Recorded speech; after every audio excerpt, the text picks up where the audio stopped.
கலை மற்றும் அறிவியல் கல்லூரியின் பெருந்தலைவர் காமராஜர் பிறந்த தின விழாவிற்கு வருகை தந்துள்ள அனைவரையும் வருக வருக என வரவேற்கின்றோம்.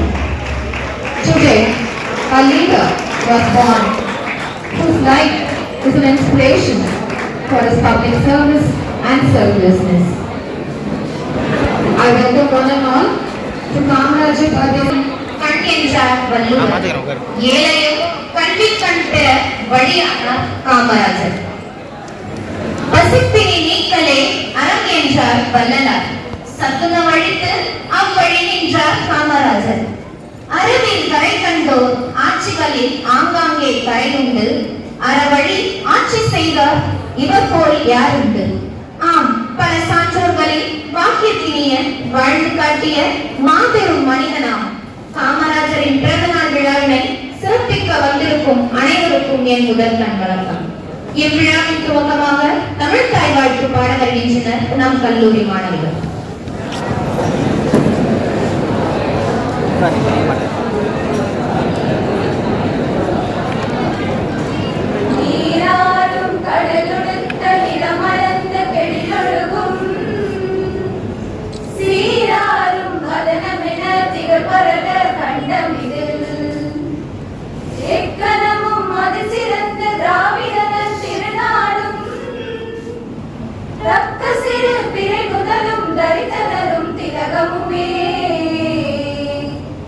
அத்திலக வாசனை போல் அனைத்துலகும் இன்பமுற எத்திசையும் புகழ் மணக்க இருந்த பெரும் தமிழனங்கே தமிழனங்கே உன் சீரிழமை திறம்பியந்து செயல்மறந்து வாழ்த்துதுமே வாழ்த்துதுமே வாழ்த்துதுமே. வரவேற்புரை. நிலவும் வளமும் நீரும் சோறும் ஊரும் பெரும் மண்ணும் மக்களும் மழையும் காற்றும் காணமும் கல்வியும் செல்வமும் ஒரு சேர வளர்ந்தன எங்கள் காமராஜர் கால ஆட்சியில். அத்தகைய மகத்தான நிகழ்விற்கு வரவேற்புரை ஆற்ற என் கல்லூரியின் செயலர் மற்றும் தாளாளர் திரு டி பிரவீன்சந்தர் ஐயா அவர்களை தாழ்மையுடன் அழைக்கின்றோம். அனைவருக்கும் இனிய காலை வணக்கம். சென்னையில் விருதுநகர் இந்து நாடார் அபிவிருத்தி தர்மப்பட்டத்துக்கு பாத்தியப்பட்ட ஏசிஎஸ் காசி நாடார் கலை மற்றும் அறிவியல் கல்லூரி காமராஜர் பிறந்த நாள் விழாவிற்கும் அதற்குரிய போட்டிகள் நடந்து அதில் வெற்றி பெற்ற மாணவர்களை பாராட்டும் விதமாக இந்நாளைக்கு நாம் எடுத்துச் செல்கிறோம்.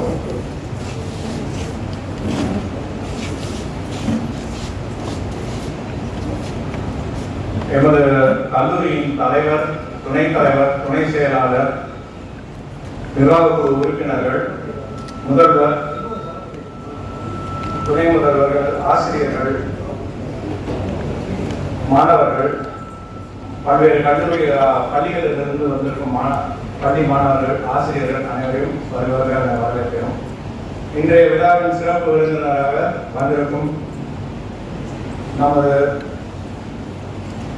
வழக்கறிஞர், எழுத்தாளர், பேச்சாளர் திரு எம்பி நாதன் அவர்களை வரவேற்கிறோம். இந்த விழாவில் சிறப்பு நபராக வந்திருக்கும் பிரசரிங் செலிபிரிட்டி எங்கள் நிர்வாகக்குழு உறுப்பினர் திரு KSK ஜெயமணி அவர்களை மீண்டும் அன்புடன் வரவேற்கிறோம்.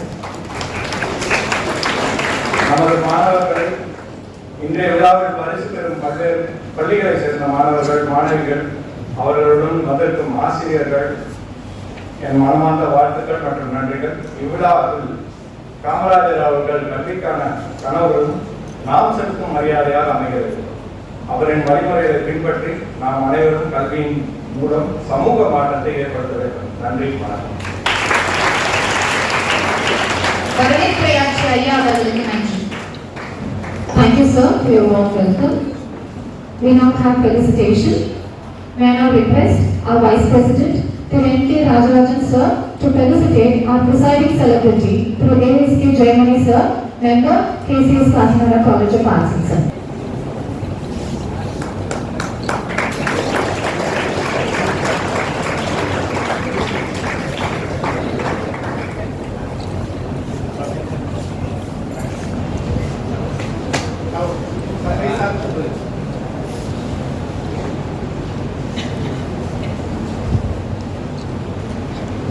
May I now request our Secretary, Purity Praveen Chandra sir, to felicitate our chief guest, Thiru MP Nathan sir, advocate, orator and writer.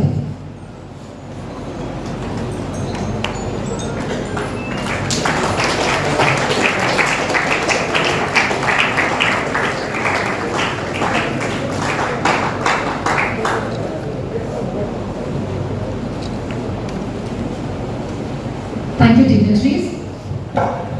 இந்தியாவின் புதையல் அம்மா, கருத்து அம்மா, கருத்தில் தேசம் அம்மா. ஆம், புகழுக்கெல்லாம் உச்சமா, நிகரில்லாதவரை அன்போடு அழைக்கின்றோம்.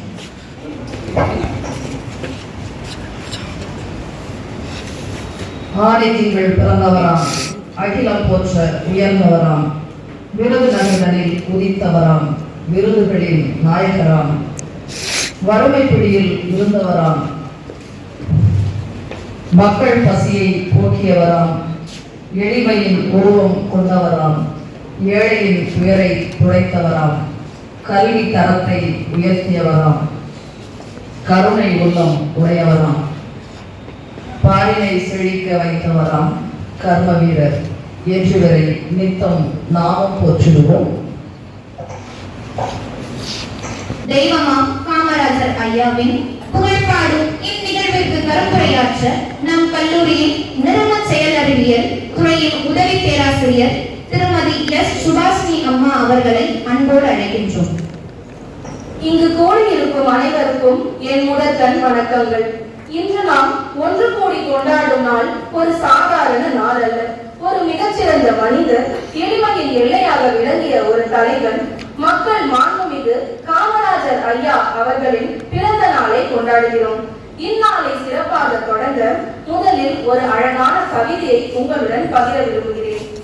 தமிழ்நாட்டின் தங்கமே, ஏழைகளின் சொந்தமே, பள்ளிகள் பல திறந்து படிக்க வைத்த தெய்வமே, மதிய உணவு தந்த தந்தையே, அணைகள் பல கட்டி கொடுத்த ஆதவனே, மனித கடவுளாய் வந்து கஷ்டங்களை நீங்க செய்த கண்கண்ட தெய்வமே, மீண்டும் ஒரு முறை பிறப்பாயா என்று வேண்டுகிறோம் எம் கர்ம வீரர் காமராஜரை. இந்த கவிதை மிகவும் சுருக்கமாக காமராஜரின் வாழ்க்கையையும் அவரது பண்புகளையும் உணர்த்துகிறது. 1903 ஜூலை 15 விருதுநகரில் பிறந்த காமராஜர் சிறு வயதில் பள்ளிக்கூடம் விட்டுவிட்டு வேலைக்கு சென்றார். கல்வியின் மதிப்பை உணர்ந்த காமராஜர் தன்னால் படிக்க முடியவில்லையே என்று மிகுந்த வேதனை கொண்டார். அதனால்தான் பிற குழந்தைகள் படிக்க வேண்டும் என்ற எண்ணம் அவரது வாழ்க்கையின் நோக்கமாக மாறியது. அவர் முதல்வராக பதவி ஏற்ற போது தமிழகத்தில் கல்வி நிலையில் பல மாற்றங்கள் ஏற்பட்டன. அந்த நேரத்தில் குழந்தைகள் பள்ளிக்கு செல்லாமல் வேலைக்கு சென்றிருந்தனர். அவருக்கு அது மிகவும் வேதனையை அளித்தது. அதனால்தான் மதிய உணவு திட்டத்தை அறிமுகம் செய்தார். பசிக்காக ஒரு குழந்தை பள்ளிக்கு செல்லாமல் இருந்தால் அந்த பசியை நாம் போக்க வேண்டும் என்ற எண்ணம் இன்று இந்தியா முழுவதும் பரவி இருக்கிறது என்றால் அதற்கு காரணம் காமராஜர் தானே. அதே நேரத்தில் பள்ளிக்கு செல்லும் குழந்தைகளுக்கு இலவச புத்தகங்கள், இலவச சீருடைகள், இலவச கல்வி ஆகியவற்றையும் வழங்கினார். கல்வி என்பது பணம் உள்ளவர்களுக்கு மட்டுமல்லாமல் எல்லோருக்கும் சமம் என்பதை அவர் நிரூபித்தார். அவர் ஆட்சி செய்த காலகட்டத்தில் 13,000க்கும் மேற்பட்ட பள்ளிகள், அரசு பள்ளிகள் நிறுவப்பட்டன.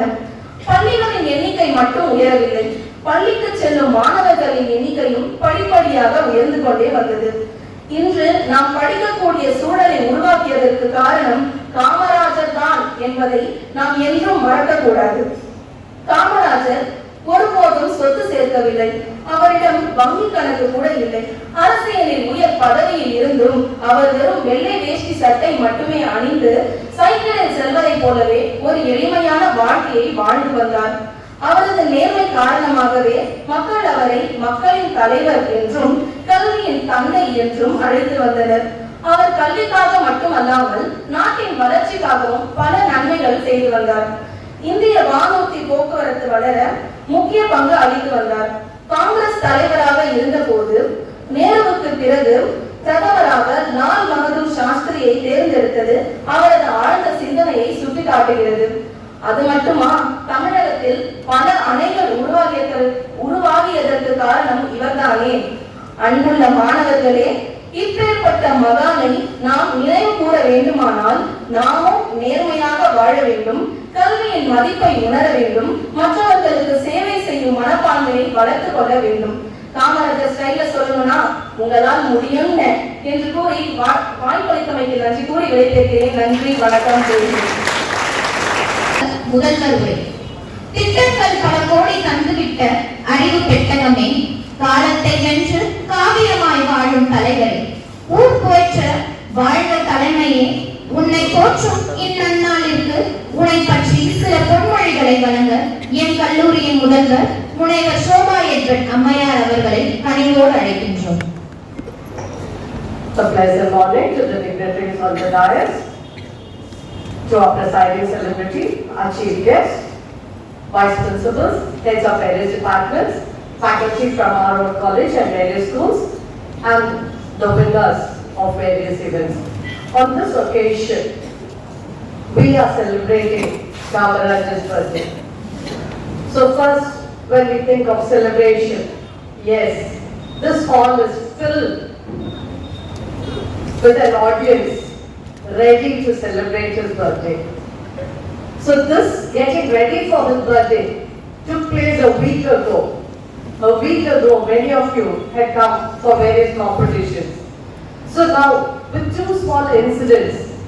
One, while Kamarajar was walking through the village, he saw a young schoolboy sitting outside the classroom.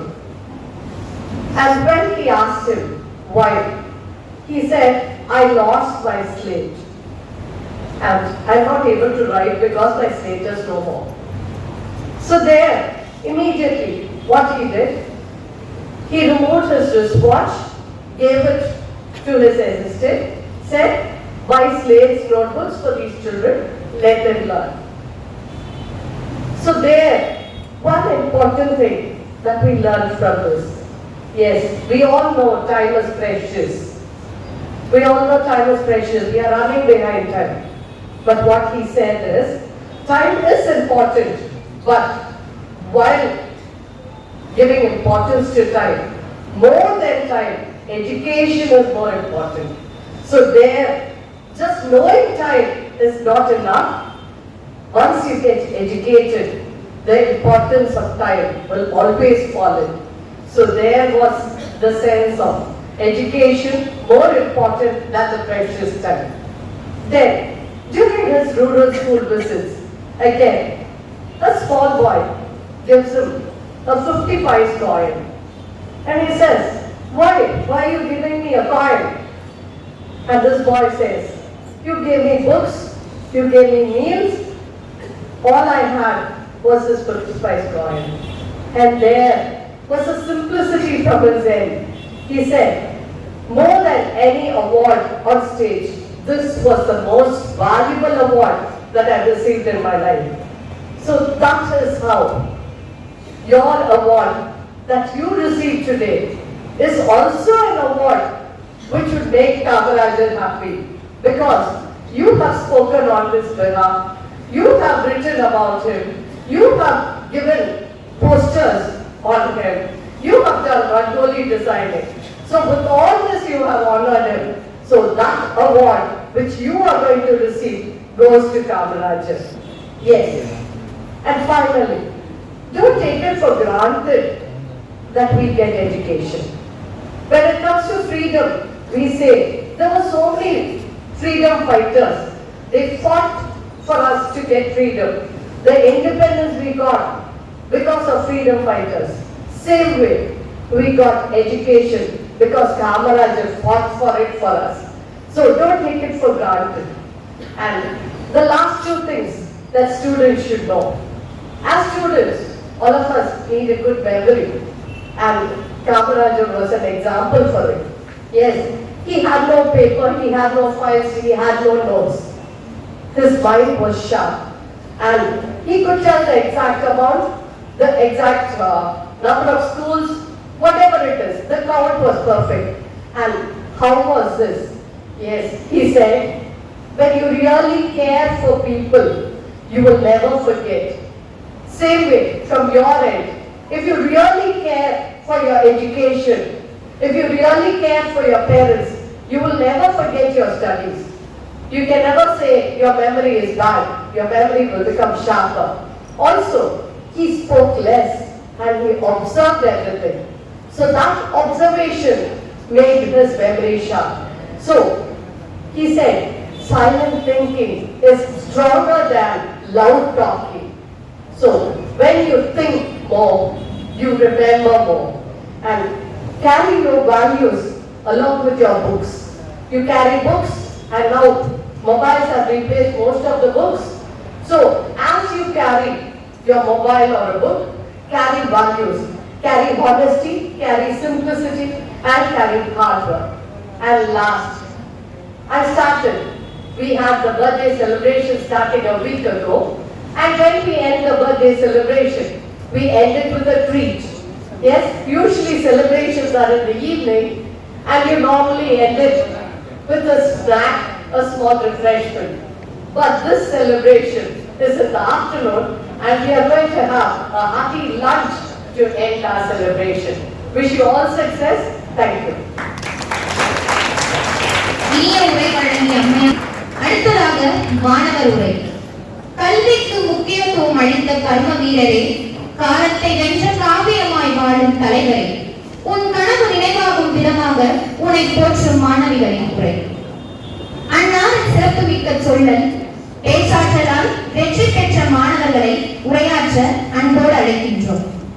முதலாவதாக பேச வருபவர் கோசி சங்கரலிங்க நாடார் மேல்நிலைப் பள்ளி பெண்கள் பிரிவு டி ஜோதிஸ்ரீ அவர்களை அன்போடு அழைக்கின்றோம்.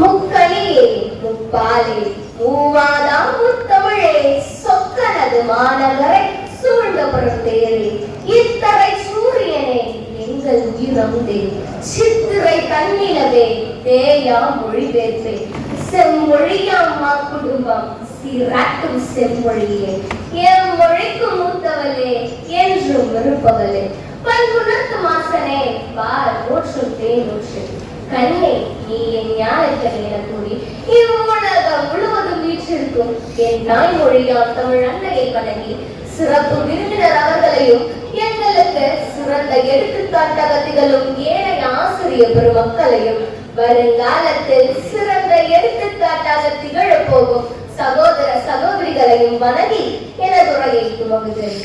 உலக அரசியல் அறிந்தவர் காமராஜர் எனும் அழகிய தலைப்பில் நீங்கள் அனைவரையும் பேச பழிக்கப்பட்டிருக்கின்றேன். ஒரு பசியும் மோவா பிணியும் என்னும் குரலினை நன்கு அறிந்த காமராஜர் தன் ஆட்சி காலத்தை பொற்காலமாக தந்து மக்களின் துயர் துடைத்து 2 பிரதமர்களை உருவாக்கி பல பிரதமர்களுக்கு ஆலோசனை வழங்கி உலக அரசியல் அறிந்து செயல்பட்டார் என்று கூறினார். அது ஒருபோதும் இணையாகாது. தினசரி செய்தித்தாள்களை படிப்பதன் மூலம் உலகம் மற்றும் உள்நாட்டு அரசியல் நிலையை அறிந்து கொண்டார். கேளில் விழுச்செல்வம் கல்வி ஒருவருக்கு மாறல்ல மற்றையவை என்னும் குரலின் மூலம் தமிழ்நாட்டில் மூளை முடுக்குகளில் உள்ள மாணவர்கள் அனைவருக்கும் கட்டாயம் கல்வி வழங்கப்பட வேண்டும் என்பதற்காக இலவச மதிய உணவு திட்டத்தையும் ஒற்றுமையை பறைசாற்ற வேண்டும் என்பதற்காக பள்ளி சீருடை திட்டத்தையும் அறிமுகப்படுத்தினார். பணம் இருந்தால் தான் 4 பேர் மதிப்பார்கள் என்றார். அந்த மான கெட்ட மரியாதை தனக்கு ஒருபோதும் தேவையில்லை என்று கூறிய தங்க மனிதர் தனது தொலைநோக்கு பார்வையால் எண்ணற்ற அணைகளையும் எண்ணற்ற பள்ளிகளையும் தந்து தமிழ் சமுதாயத்தை உலக நாடுகளிலேயே தலைந்து வரச் செய்த பெருமைக்குரியவர். காமராஜர் என்ற திட்டத்தினை அறிமுகம் செய்து அதன் வாயிலாக படித்த பல்லாயிரக்கணக்கான இளைஞர்களுக்கும் ஆயிரக்கணக்கான ஆசிரியர் பெருமக்களுக்கும் அரசு வேலைக்காக பயிற்சி அளிக்கப்பட வேண்டும் என உத்தரவளித்தார்.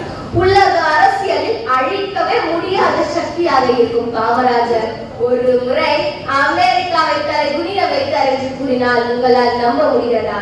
ஆனால் இதுதான் சத்தியமான உண்மை.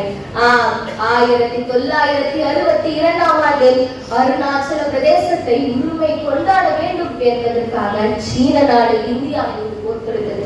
நவீன ஆயுதங்களை கொண்டு இந்திய மக்களின் மீது தாக்கியது மட்டுமின்றி 38,000 சதுர கிலோமீட்டர் நிலப்பரப்பையும் ஆக்கிரமித்தது. இதனால் இந்தியா தனது ராணுவத்தை பலமாக்க வேண்டும் என்பதற்காக அமெரிக்காவிடமிருந்து ஆயுதங்கள் பெற வேண்டும் என நினைத்தது.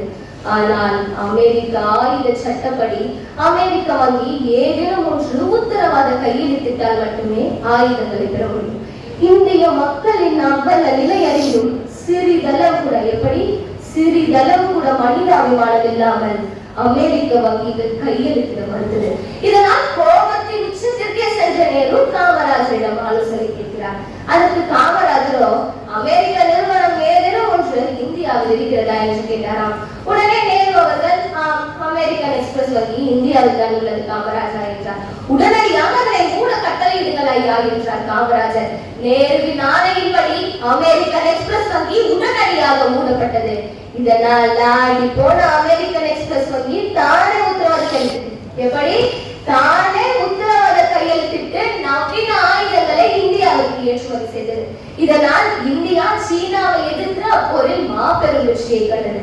படிக்காத வேலை காமராஜரின் செயலை கண்டு அமெரிக்க அரசாங்கம் ஒரு நொடியில் ஆடி போய்விட்டது. படிக்காத வேலை காமராஜர் தன்னை போல ஆயிரக்கணக்கான படித்த காமராஜர்களை உருவாக்கினார் என்று கூறினார். அது ஒருபோதும் இடையாகாது. 1940 போர் விதிக்கு நன்கொடை அளிப்பதை எதிர்த்து பேசியதுக்காக இந்திய பாதுகாப்பு சட்டத்தின் கீழ் கைது செய்யப்பட்டு வேறு சிறையில் அடைக்கப்பட்டார். 9 மாதங்களுக்கு பிறகு வெளிவந்த காமராஜர் நேராக சென்று பதவியேற்றவுடன் அப்பதவியை விட்டு உடனடியாக வெளியேறினாராம். பதவிக்கு உண்மையாகவும் நேர்மையாகவும் முழுமையாகவும் கடமையாற்ற முடியாத நிலையில் அப்பதவியை ஒட்டிக் கொண்டிருப்பது மாபெரும் தவறு என்னும் தனது அழுத்தமான கருத்தை மக்கள் அனைவருக்கும் தெரிய வைத்தார்.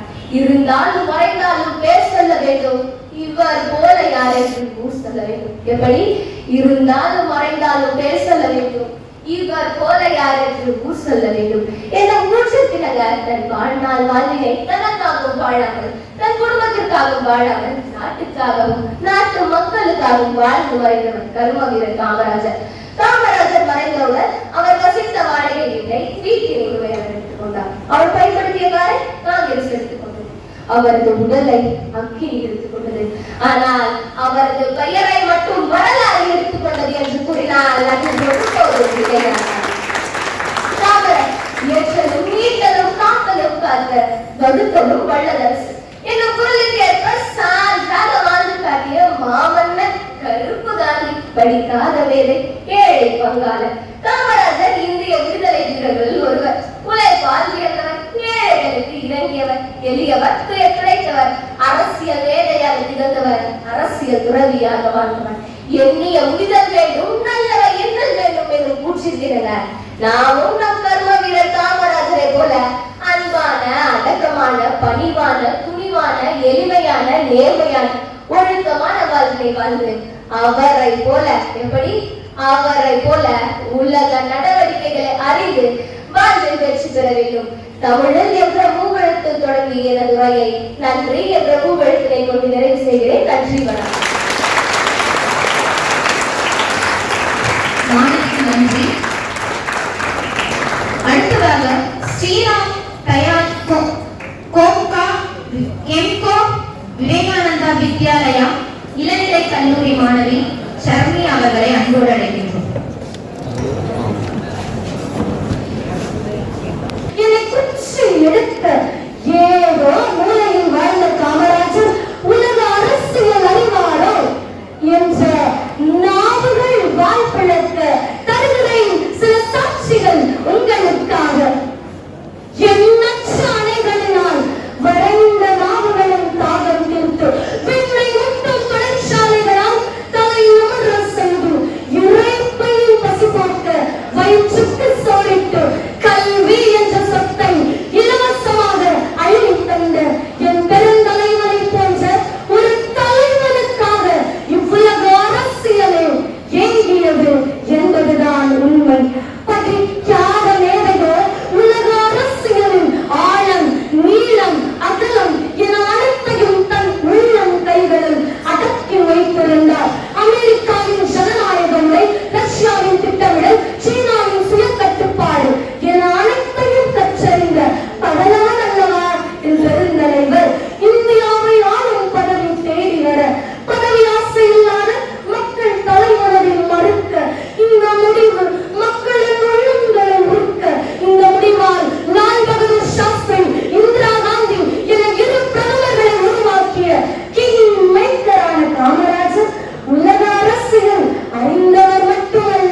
தொழிற்சாலை, கல்பாக்கம் மணம நிலையம், ஊட்டி தொழிற்சாலை, காவிரி தொழிற்சாலை, திருவெரும்பூரில் தொடங்கப்பட்ட பாய்லர் தொழிற்சாலை, திருச்சி, மதுரை, கிண்டி, விருதுநகர் போன்ற 9 நகரங்களில் தொடங்கப்பட்ட தொழில்பேட்டைகள் என உலக சந்தையில் இந்தியா மாபெரும் சக்தியாக திகழ்வதற்கு அடித்தளமிட்ட அரசியல் ஞானி என் பெருந்தலைவர் 66 ஆண்டுகளாகியும் இன்றும் உலகம் திரும்பி பார்க்கும் அளவுக்கு தலை நிமிர்ந்து நிற்கிறது. என் பெருந்தலைவர் கட்டிய மணிமுத்தாறு, வைகை, சாத்தனூர், ஆழியாறு, கிருஷ்ணகிரி போன்ற எண்ணற்ற அணைகள் காமராஜரின் திட்டங்கள் மட்டுமல்ல, அவரின் பண்புகளும் உலக அரசியல் பேசும். ரஷ்ய மக்கள் நம் பெருந்தலைவரை பற்றி பணியுறைந்து விளக்கும் எங்கள் நாட்டிற்கு வந்த தலைவர்கள் மக்கள் தலைவனாக நாங்கள் பார்த்தது ஒருவரையே, அது என் பெருந்தலைவர் காமராஜர் என்றனர். என் பெருந்தலைவர் நிஜ வாழ்க்கையில் நிஜ ஹீரோவாக வாழ்ந்து காட்டியவர். அவர் கட்டிய அணைகளில் தான் இன்றும் தாகம் தீர்த்துக் கொண்டிருக்கிறோம். அவர் தொடங்கிய தொழில் புரட்சியில் தான் இன்றும் மார்கட்டிக் கொண்டிருக்கிறோம். அவர் போட்ட சாட்சியில் தான் இன்றும் படித்துக் கொண்டிருக்கிறோம். பெருந்தலைவா, உன் அரசியல் மீண்டும் வராது. உன்னை போல் அரசியல் கற்க ஒருவராலும் கூடாது. இயற்கை இந்த பூமிக்கு தந்த மானிட விருதான். விருதுநகரில் அவதரித்த இன்று திரும்ப பிறப்பான். இன்று காத்து கிடக்கும் 10 கோடி மக்களை ஒருத்தினார். என் உரையை முடிக்கிறேன். என் உயிர் உள்ளவரை, என் சுவாசம் உள்ளவரை உன் புகழை என் நாவல் சுமப்பேன் என்று கூறி விடைபெறுகிறேன். நன்றி. மாணவிக்கு நன்றி. அடுத்ததாக சிறப்புரை. வரலாற்றில் புகழ்பெற்ற ஆதவன், விருதுநகரில் விளைந்த வித்தகன், கர்ம வீரர் காமராஜரின் பிறந்த நாள் என்று இத்திருநாளிற்கு சிறப்புரையாற்ற வருகை தந்திருக்கும் திரு எம் பி நாதன் ஐயா அவர்களை சிறப்புரையாற்ற வருமாறு அன்போடு அழைக்கின்றோம். அதற்கு முன் ஐயாவை பற்றிய அறிமுக உரை. உயர் நீதிமன்றத்தில் வழக்கறிஞர், பேச்சாளர், எழுத்தாளர், ஆய்வாளர் என பன்முக திறன் மிக்கவர். இவர் மத்திய அரசு வழக்கறிஞராகவும் திரைப்பட தணிக்கை குழு உறுப்பினராகவும் பணியாற்றியிருக்கிறார். அரிமா சங்கம், பத்திரிகையாளர் சங்கம், தமிழர் சபை உள்ளிட்ட பல்வேறு சமூக அமைப்புகளில் சேவை செய்து வருகிறார். தற்சமயம் சட்டம் குறித்து ஆராய்ச்சி படிப்பை மேற்கொண்டு வருகிறார். மின் தொலைக்காட்சி, பொதிகை தொலைக்காட்சி மற்றும் கிராம திருவிழாக்களில், ஆலயங்களில் மகாபாரதம் குறித்தும் ராமாயணம் குறித்தும் தமிழ் பக்தி இலக்கியங்கள் குறித்தும் தொடர்ந்து நிகழ்ச்சிகள் நடத்தியும் பேசியும் வருகிறார். குறிப்பாக மின் தொலைக்காட்சியில் மனித மேன்மை குறித்து தொடர்ந்து 400 நாட்கள் காலை 7 மணியிலிருந்து 7:30 வரை சொற்பொழிவு நிகழ்த்தியிருக்கிறார். பல்வேறு புத்தக கண்காட்சிகளில், அரசு தனியார் கல்லூரி நிகழ்ச்சிகள், தமிழ் வளர்ச்சித்துறை நிகழ்ச்சிகள் இவற்றிலும் பங்கெடுத்து மாணவர்களுக்கும் சமூகத்திற்குமான சிந்தனை பேச்சாளராக இருக்கிறார். சட்டம் குறித்தும், பெண்களுக்கான பாதுகாப்பு குறித்தும், குடும்ப நலம் குறித்தும் பல்வேறு கல்லூரிகளிலும் அமைப்பிலும் பேசி வருகிறார். தேசம் கடந்து அமெரிக்கா, மலேசியா, சிங்கப்பூர், இலங்கை போன்ற வெளிநாடுகளிலும் பேசி வருகிறார். சட்டம் குறித்தும் இலக்கியம் குறித்தும் இதுவரை 7 புத்தகங்கள் எழுதியிருக்கிறார். அன்னாரின் பணி சிறக்க வாழ்க்கை வரவேற்கின்றோம். வருக, உங்கள் சிறப்புரையை தருக எங்கள் மனம் மகிழ.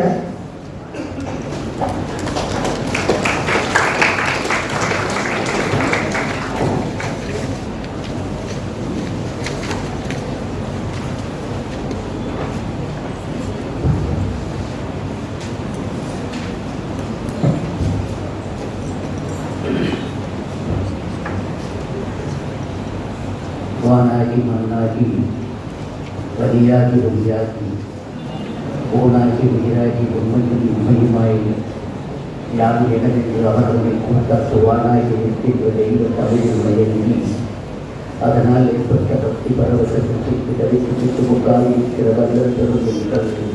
அப்பொழுது சுந்தரம் ஞான சம்பந்தரும் திருநாவுக்கரசும் சீக்கிராரும் காத்தனாரும் பாப்பாற்றி புத்தனம் பல்லாயிரக்கணக்கான தமிழர்களும் எழுதி வணங்கி தவமிருந்த காரணத்தால் காற்றாகி தலையாகி தலையாகி அகமாகி புறமாகி தவமாகி பொருளாகி நிலையாகி சிலம்பாகி கதையாகி நிலையாகி அவைக்கு வாக்காகி வரவிக்கு பாட்டாகி திரிந்து நீச்சலம் போல் நீந்து வேதமாய் பஞ்சபூதமாய் இஞ்ஞானமாய் விரிந்து கிடக்கிற ஞான கவலை நெஞ்சிலே தேக்கி KCS காசி நாடார் கலை மற்றும் அறிவியல் கல்லூரியில் நான் பெருந்தலைவர் குறித்து சில செய்திகளை பகிர்ந்து கொள்வதற்காக உங்களை முன்னேற்றிருக்கின்றேன். அனைவருக்கும் என் அன்பு வணக்கம். நண்பர்களே, பெருந்தகையாளர் வணக்கத்திற்கு போற்றுவதற்கு உரிய டி. பிரவீன் சந்தர் அவர்கள் வரவேற்புரை நிகழ்த்தியிருக்க காசி நாடார் கலை மற்றும் அறிவியல் கல்லூரியினுடைய உறுப்பினர் ASK ஜெயமணி அவர்களுடைய தலைமையில் எனக்கு முன்பாக உதவி பேராசிரியர் S. சுபாஷி அவர்கள் கருத்துரை நிகழ்த்த ஆங்கிலத்தில் காலத்திற்கும் கல்விக்குமான ஒப்பீட்டை எளிய முறையிலே விளக்கிய முதல்வர் ஷோபா எட்வர்ட் அவர்களுக்கும் மிகுந்த எழுச்சியோடும் அழகியலோடும் பேசிய 2 மாணவிகளை வாழ்த்தி நான் தொடர்கிறேன். நான் பேசியதற்கு பின்பு பரிசளிப்பு விழா இருக்கிறது என்று நான் நினைக்கிறேன். அதனை தொடர்ந்து துணை செயலாளர் KSSC சந்திரசேகரன் அவர்கள் நன்றி உரை நிகழ்த்த டாக்டர் பண்ணோடு முடிகிறது. நண்பர்களே, கர்ம வீரரை, பெருந்தலைவரை பல்வேறு கோணத்தில் நீங்கள் கேட்டிருப்பீர்கள். பல்வேறு புத்தகங்கள் எழுதப்பட்டிருக்கிறது. நான் சொல்வதற்கு புதிதாக ஒன்று இருக்கிறதா என்றால் கொஞ்சம் கூர்ந்து கவனியுங்கள். எனக்கு இன்னொரு பெயர் இருக்கிறது. என் பெயர் MP நாதன் அல்ல, இன்னொரு பெயர் இருக்கிறது. நான் மந்திரக்காரன்.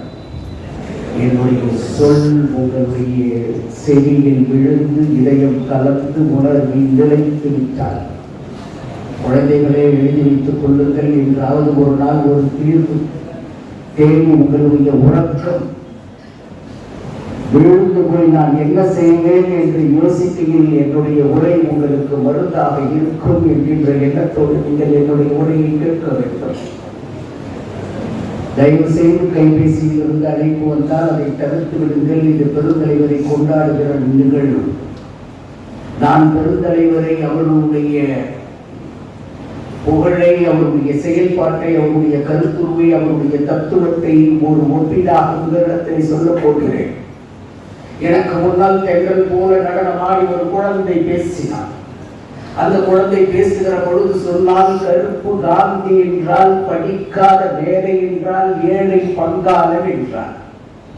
மாணவ மாணவிகளை குறிப்பெழுதி கொள்ளுங்கள். அந்த சொல்லில் தான் துயரம் கலந்திருக்கிறது, அந்த சொல்லில் தான் பிழை கலந்திருக்கிறது, அந்த சரித்திரத்தில் தான் தவறுகள் இருக்கிறது.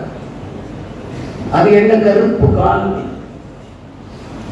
உலகத்தில் கருப்பாக பிறந்தவன் எல்லாம் அடிமையாக இருப்பதற்காக பழக்கப்பட்டவன். உலகத்தில் கருப்பாக இருந்தவன் எல்லாம் தாழ்ந்தவன், ஒடுக்கப்பட்டவன், பிற்படுத்தப்பட்டவன், அவனுக்கு அரியாசனம் கிடையாது என்று சொல்லி பழக்கப்பட்டது. நான் இன்னும் கொஞ்சம் அதிகமாக சொல்லுகிறேன். இதிகாசத்திலே நீங்கள் இறைவனை ஏற்றுக்கொள்ள வேண்டும் என்பதற்காகத்தான் ராமனுடைய நிறத்தை கருப்பு என்று சொன்னார்கள். நீங்கள் கடவுளை வணங்க வேண்டும், கடவுளுக்குரிய தலைமை பண்பு இருப்பவன் கருப்பாக இருப்பான் என்பதை சொல்லிக் கொடுப்பதற்காகத்தான் கிருஷ்ணனை கருப்பாக சொன்னார்கள்.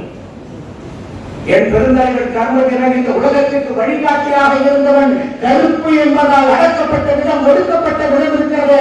அந்த அவலத்தை மீண்டு ஜெயித்தவனை நீங்கள் மகாத்மா என்று சொல்ல வேண்டிய ஒழிய ஒருபொழுதும் அவனை கருப்பு காந்தி என்று கொச்சைப்படுத்த கூடாது என்பதை நீங்கள் உங்கள் மனதிலே நிறுவிக் கொள்ளுங்கள். நீ ஒரு இடத்திலே சொல்கிறார் கருணாச்சாரி என்று ஒரு தலைவனை நாங்கள் ஏற்றுக்கொள்கிறோம். நீ ஒரு இடத்தில் மகிமை பொருந்திய மாமன்னன் என்று ஒருவரை சொல்லுகிறார், நாங்கள் ஏற்றுக்கொள்கிறோம். என் அடித்தட்டு மக்களுக்கும் கும்பலுக்கும் சுப்பனுக்கும் உழைத்த கர்ம வீரருக்கு எதற்கு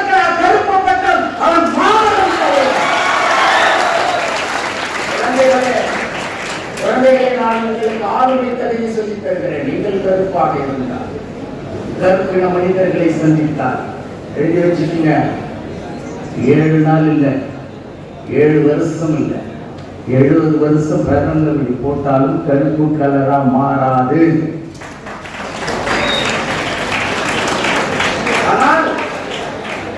ஆனால் கருப்பு தான் எனக்கு பிடிச்ச கலர்னு உங்க மனசு உங்களை தோற்கடிப்பதற்கு எவனுமே இல்லை. படிக்காத மேதை என்று எதற்காக பட்டத்தை கொடுத்தார்கள் என்றால் அதிலே மிகப்பெரிய ராஜபோகம் கலந்திருக்கிறது நண்பர்களே. காமராஜர் படிக்காதவன் அவனை பிரதமர் பதவிக்கு கொண்டு வரக்கூடாது என்று திட்டமிட்ட சதிகாரர்கள் செய்த செயல் என்பதை நான் இங்கே உங்களிடத்தில் சொல்லுகிறேன். அவன் மேலை, அவன் முற்றிலும் படித்தவன், அவன் அன்னை இந்திரா காந்திக்கு பாடப்பட்டவன், அவன் நேருவுக்கு அறிவுரை சொன்னவன், அவன் அண்ணாதுரைக்கு அறிவுரை சொன்னவன், அவன் பெரியாருக்கு வீடு போட்டு தந்தவன், அவன் அரசியல் அமைப்பு சட்டத்தை மாற்றி காட்டியவன். அப்படிப்பட்ட தலைவனை படிக்காத மேலை என்று சொல்லுவதற்கு இந்த மண்ணில் எவனுக்கும் உரிமை இல்லை. அவன் மாமேதை. நீங்கள் எப்பொழுது கருப்பாக பிறந்தவனை, எப்பொழுது அறிவாளியை, எப்பொழுது ஞானம் இருந்தவனை, எப்பொழுது புத்தனை போல் சிந்திக்கிறவனை, எப்பொழுது துறவி போல் வாழ்க்கையை நடத்துகிறவனை ஏற்றுக்கொள்கிறீர்களோ அப்பொழுது நீங்கள் வென்று விட்டீர்கள் என்று அர்த்தம்.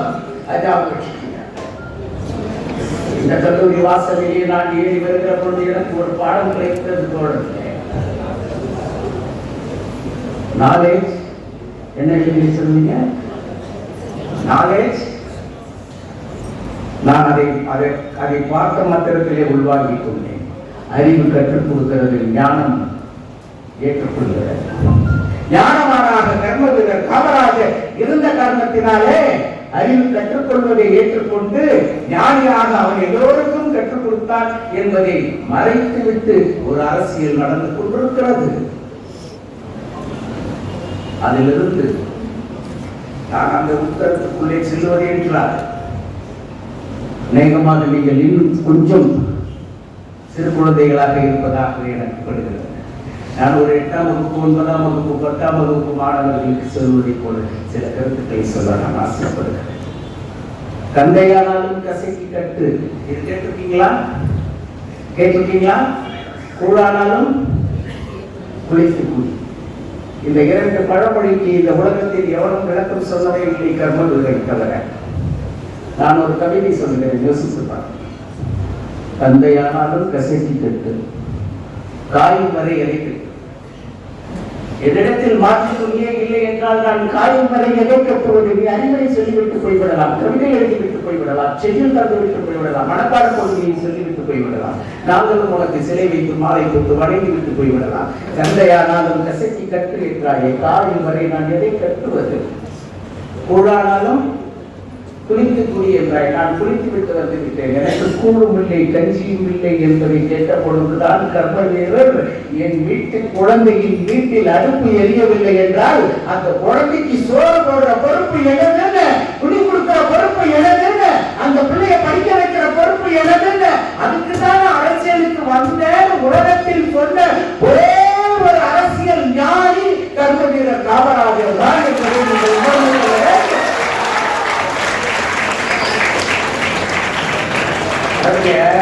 எழுத்தறிவித்தவன் இறைவன். கிடைக்குங்களா? ரொம்ப சிம்பிளா எளிய முறையில் சொல்லுறேன். எழுத்தறிவித்தவன் இறைவன். இப்ப கர்மவீரரை நாம் எப்படி கொண்டாடணும்னு சொல்ற பாருங்க. ஒரு தேவாலயத்தை கட்டினால் யாருக்கு மகிழ்ச்சி? கிறிஸ்துவர்களுக்கு மகிழ்ச்சி. ஒரு இந்து மதத்தை, இந்து கோவிலை கட்டினால் இந்துக்களுக்கு மகிழ்ச்சி. மசூதி கட்டினால் இதை அப்படியே மனதில் வைத்துக் கொள்ளுங்கள், கவனத்தை சிதறவிடாமல் கூர்ந்து கவனியுங்கள். கர்மவீரர் காமராஜர் சொன்னார், தேவாலயத்தை கட்டினால் கிறிஸ்தவனுக்கு மகிழ்ச்சி, மசூதி கட்டினால் இஸ்லாமியருக்கு மகிழ்ச்சி, இந்து கோவிலை கட்டினால் இந்துக்களுக்கு மகிழ்ச்சி, பள்ளிக்கூடம் கட்டினால் கடவுளுக்கே மகிழ்ச்சியா, பள்ளிக்கூடத்தை கட்டினா என்று இந்த நாட்டில் புரிந்திருந்தவர் கர்மவீரர் காமராஜர். நண்பர்களே, உன் நண்பன் யார் என்று அடையாளம் காட்டு, நீ யார் என்று நான் உனக்கு சொல்லுகிறேன் கருத்தை சொல்கிறார். கர்மவீரர் காமராஜரோடு பழகிய ஒரு 4-5 பேரை நான் உங்களுக்கு சொல்லுகிறேன். இது வாழ்க்கை தத்துவம். ஏதோ இன்னும் 1 மணி நேரத்தில் இந்த வழிபோக்கல் உங்களை கடந்து போய்விடும். பிறகு என்னுடைய பணி வேறு, உங்களுடைய பணி வேறு. ஆனால் என் கருத்துக்களை குழந்தைகளே நீங்கள் சுமந்து சென்றால் 10-15 வருட காலத்திலே நீங்கள் மாபெரும் சபையில் நடக்கிற பொழுது மாசு குறையாத தங்கமாக வலம் வர வேண்டும் என்பதற்கான கருத்துக்களை தான் நான் உங்களிடத்தில் வைக்கப் போகிறேன். முதுபெரும் அரசியல் தலைவர்களில் ஒருவராக கருதப்பட்டவர் சி. சுப்பிரமணியன். கல்வி அமைச்சராக நீதித்துறையிலே பங்கேற்றவர் மிகச்சிறந்த பங்களிப்பை இந்த தமிழ்நாட்டுக்கு தந்திருக்கிறார். அவர் எப்படி அமைச்சரானார்னு தெரியுங்களா உங்களுக்கு? நல்லா கவனிங்க. பேச்சு போட்டியில 2 பேர் பரிசு பெற்றிருக்காங்கல்ல, வென்றவர்கள் தானே வந்திருக்கிறாங்க, தோற்றவர்கள் வந்திருக்கிறார்களா? மல்யுத்தத்தில் 2 பேருக்கு சண்டை நடந்தால் யாருக்கு பரிசு?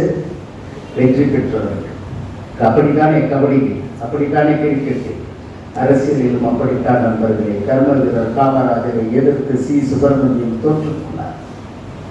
நான் வரலாறு சொல்கிறேன். கர்மவீரர் காமராஜரை எதிர்த்து சி. சுப்பிரமணியன் தோற்றுக்கொண்டார். அமைச்சரவை பட்டியலை கர்மவீரர் காமராஜர் தயார் செய்த ஆளுநர் மாளிகைக்கு அனுப்பி வைக்கிறார். ஆளுநர் குறிப்பு எழுதுகிறார், காமராஜர் ஏதோ தப்பா எழுதிட்டாரு, அந்த பக்கத்தால் சி. சுப்பிரமணியன் பேரை எழுதியிருக்கிறாரு, இன்னொரு முறை விசாரிங்க. அப்பொழுது எல்லாம் இப்படி சுருட்டி போன், கை விரல்களால் என்ன எடுக்கிற போன். ஆளுநர் மாளிகையிலிருந்து தலைவருக்கு போன் வருகிறது.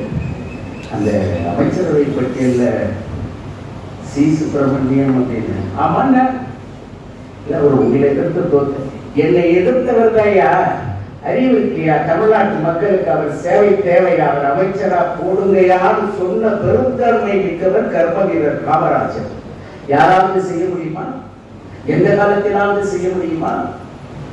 ராமையா என்று ஒரு அமைச்சர் இருந்தார். நான் சொல்வதை எல்லாம் உங்கள் வாழ்க்கை தத்துவம் எப்படி வாழ வேண்டும் என்று கற்றுக்கொள்ளுங்கள். ராமையா மரணம் அடைந்திருக்கிறார். ராமையாவுடைய மனைவி அரசு மருத்துவமனையின் வாசலில் நின்று தண்ணீர் விட்டு கதறுகிறார். இந்த ஆம்புலன்ஸ் பயிலோ 3000 ரூபாய் கேட்கிறாங்க புதுக்கோட்டைக்கு எடுத்துட்டு போறதுக்கு.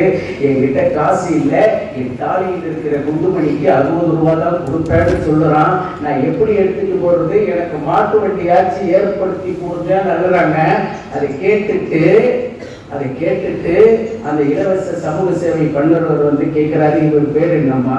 ராமையா. இவர் என்ன தொழில் செஞ்சாருமா? தமிழ்நாட்டில் காமராஜருக்கு கீழே அமைச்சராக இருந்தார் என்று சொல்லி அந்த பெண் கண்ணீர் விட்டு கதறி அழுதார் என்றால் கர்மவீரர் என்கிற மகத்தான அரசியல் தத்துவத்தை ஏற்றுக்கொள்வதற்கு 10 குழந்தைகள் இருந்தால் இந்த தமிழ்நாடு பிடித்துவிடும் என்பதை சொல்வதற்காகத்தான் நான் வந்திருக்கிறேன். உங்களை பார்த்து பாராட்டி பேச வேண்டும் என்றோ கர்மவீரர் வாழ்க்கை என்று சொல்லிவிட்டு போவதற்கு வரவில்லை. கர்மவீரர் தத்துவத்தை உங்கள் நெஞ்சிலே சுமந்து விட்டால் குழந்தைகளே இந்த தமிழ்நாடு வாழ்க்கை நிறுத்திவிடும் என்பதை சொல்வதற்காக நான் இங்கே வந்திருக்கிறேன். ஒரு பொம்பளை அனாதை ஆசிரமத்தில் 6 வருஷத்துக்கு முன்னாடி செத்து போயிடுச்சுங்க. நான் வழக்கறிஞர், மத்திய அரசுடைய வழக்கறிஞர். நான் பொய்யாக ஒரு கருத்தை சொல்லிவிட்டு போய்விட முடியாது. 6 வருடத்துக்கு முன்பாக செத்து போயிடுச்சு. அது சொந்த ஊருக்கு கொண்டு போய் அடக்கம் பண்றதா, இந்த ஊர்லயே அடக்கம் பண்றதா அப்படிங்கிறது தெரியல. அவர் தெரிஞ்சதெல்லாம் அந்தம்மா மீன்காரி. அது ரெக்கார்ட் பார்த்தா அவர்கள் கணவர், மாமனார் அவங்க எல்லாம் இலங்கையில பெரிய பணக்கார குடும்பமா இருந்திருக்கிறாங்க. என்னடா நீங்க மேல ஒன்றும் தகவல் தெரியலையே பொழுது அவங்க உதவியாளர்கிட்ட இருக்கிற சீட்டுக்கட்டெல்லாம் எடுக்கிறாங்க. ஒரு நாள் பிரிச்சு பார்த்தா ஒரு சிகரெட் அட்டைக்குள்ள அந்த அம்மாவுடைய அடையாள அட்டை இருக்கு. எடுத்து பார்த்தா அந்த அம்மா பேர் என்ன தெரியுங்களா? லூர்தம்மாள், தமிழக அரசின் அமைச்சர் பொறுப்பு, கையொப்பம் காமராஜர். அமைச்சராக இருந்தவர் அனாதையாக இருக்கிறார், கூட்டீஸ்வரியாக இருந்தார். நடக்குமா? ஒரு நாள் அமைச்சராக இருந்தவர்களுக்கெல்லாம் சதுக்கம் கட்டி கொண்டிருக்கிற இந்த தமிழ்நாட்டில் இருக்கிற சொத்தை எல்லாம் இழந்துவிட்டு துறவி போல வாழ்ந்த கர்மவீரர் காமராஜருடைய அரசவையில் இருந்தாங்க 7-8 பேர் கூடிய புனிதத்தை இந்த அண்ணா சாலையில இன்றைக்கு இருக்கிற அண்ணா சாலையை நான் சொல்லவில்லை, பெரியவர்கள் இருக்கிறார்கள். அண்ணா சாலையினுடைய அடையாளமாக வெறும் 14 மாடி கட்டிடம் LIC இருந்த காலத்திலே அந்த அண்ணா சாலையின் வாசலிலே ஒருவன் செருப்பை எடுத்துக்கொண்டு பிந்து விட்டது, இந்த செருப்பை நான் தேய்ப்பதற்கு கடை தேடுகிறேன் என்கின்றான். ஒரு காவலர் இடைமறித்து நின்று, ஐயா நீங்கள் கக்கன் அமைச்சர் தானே என்று கேட்கிறார். ஆமாம் ஆமாம், நான் தான், என் செருப்பு தேய்க்க வேண்டும், இங்கே செருப்பு தேய்ப்பவர் எங்கே என்று கேட்கிறார். செருப்பை தாருங்கள் என்று கேட்கும் பொழுது அது உண்மையிலே இல்லை, என் செருப்பு அருந்து கிடக்கிறது, அதை நான் வைத்துக் கொள்ளுகிறேன் என்று நெற்ற நடு வீதியில் பகல் பொழுதில் அந்த சூரியனுடைய கொடுமை தாங்காமல் உழைத்தவர்களை தன்னுடைய அமைச்சராக வைத்திருந்த பெருந்தலைவர் காமராஜனுடைய புகழை பாட வேண்டும் என்றால் நெஞ்சு கசிந்து சொல்லுகிறேன்.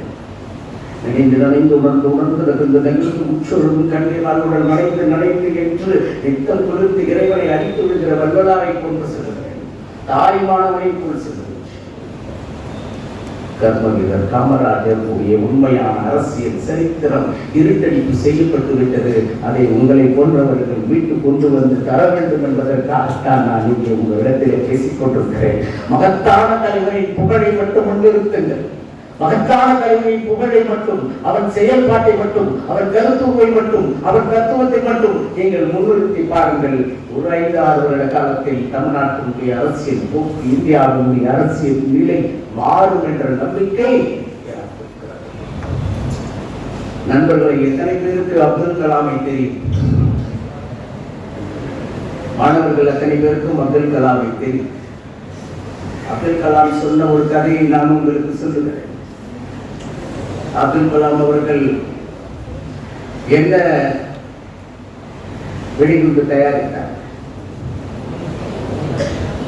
போக்ரானா என்ன தயாரித்தார்?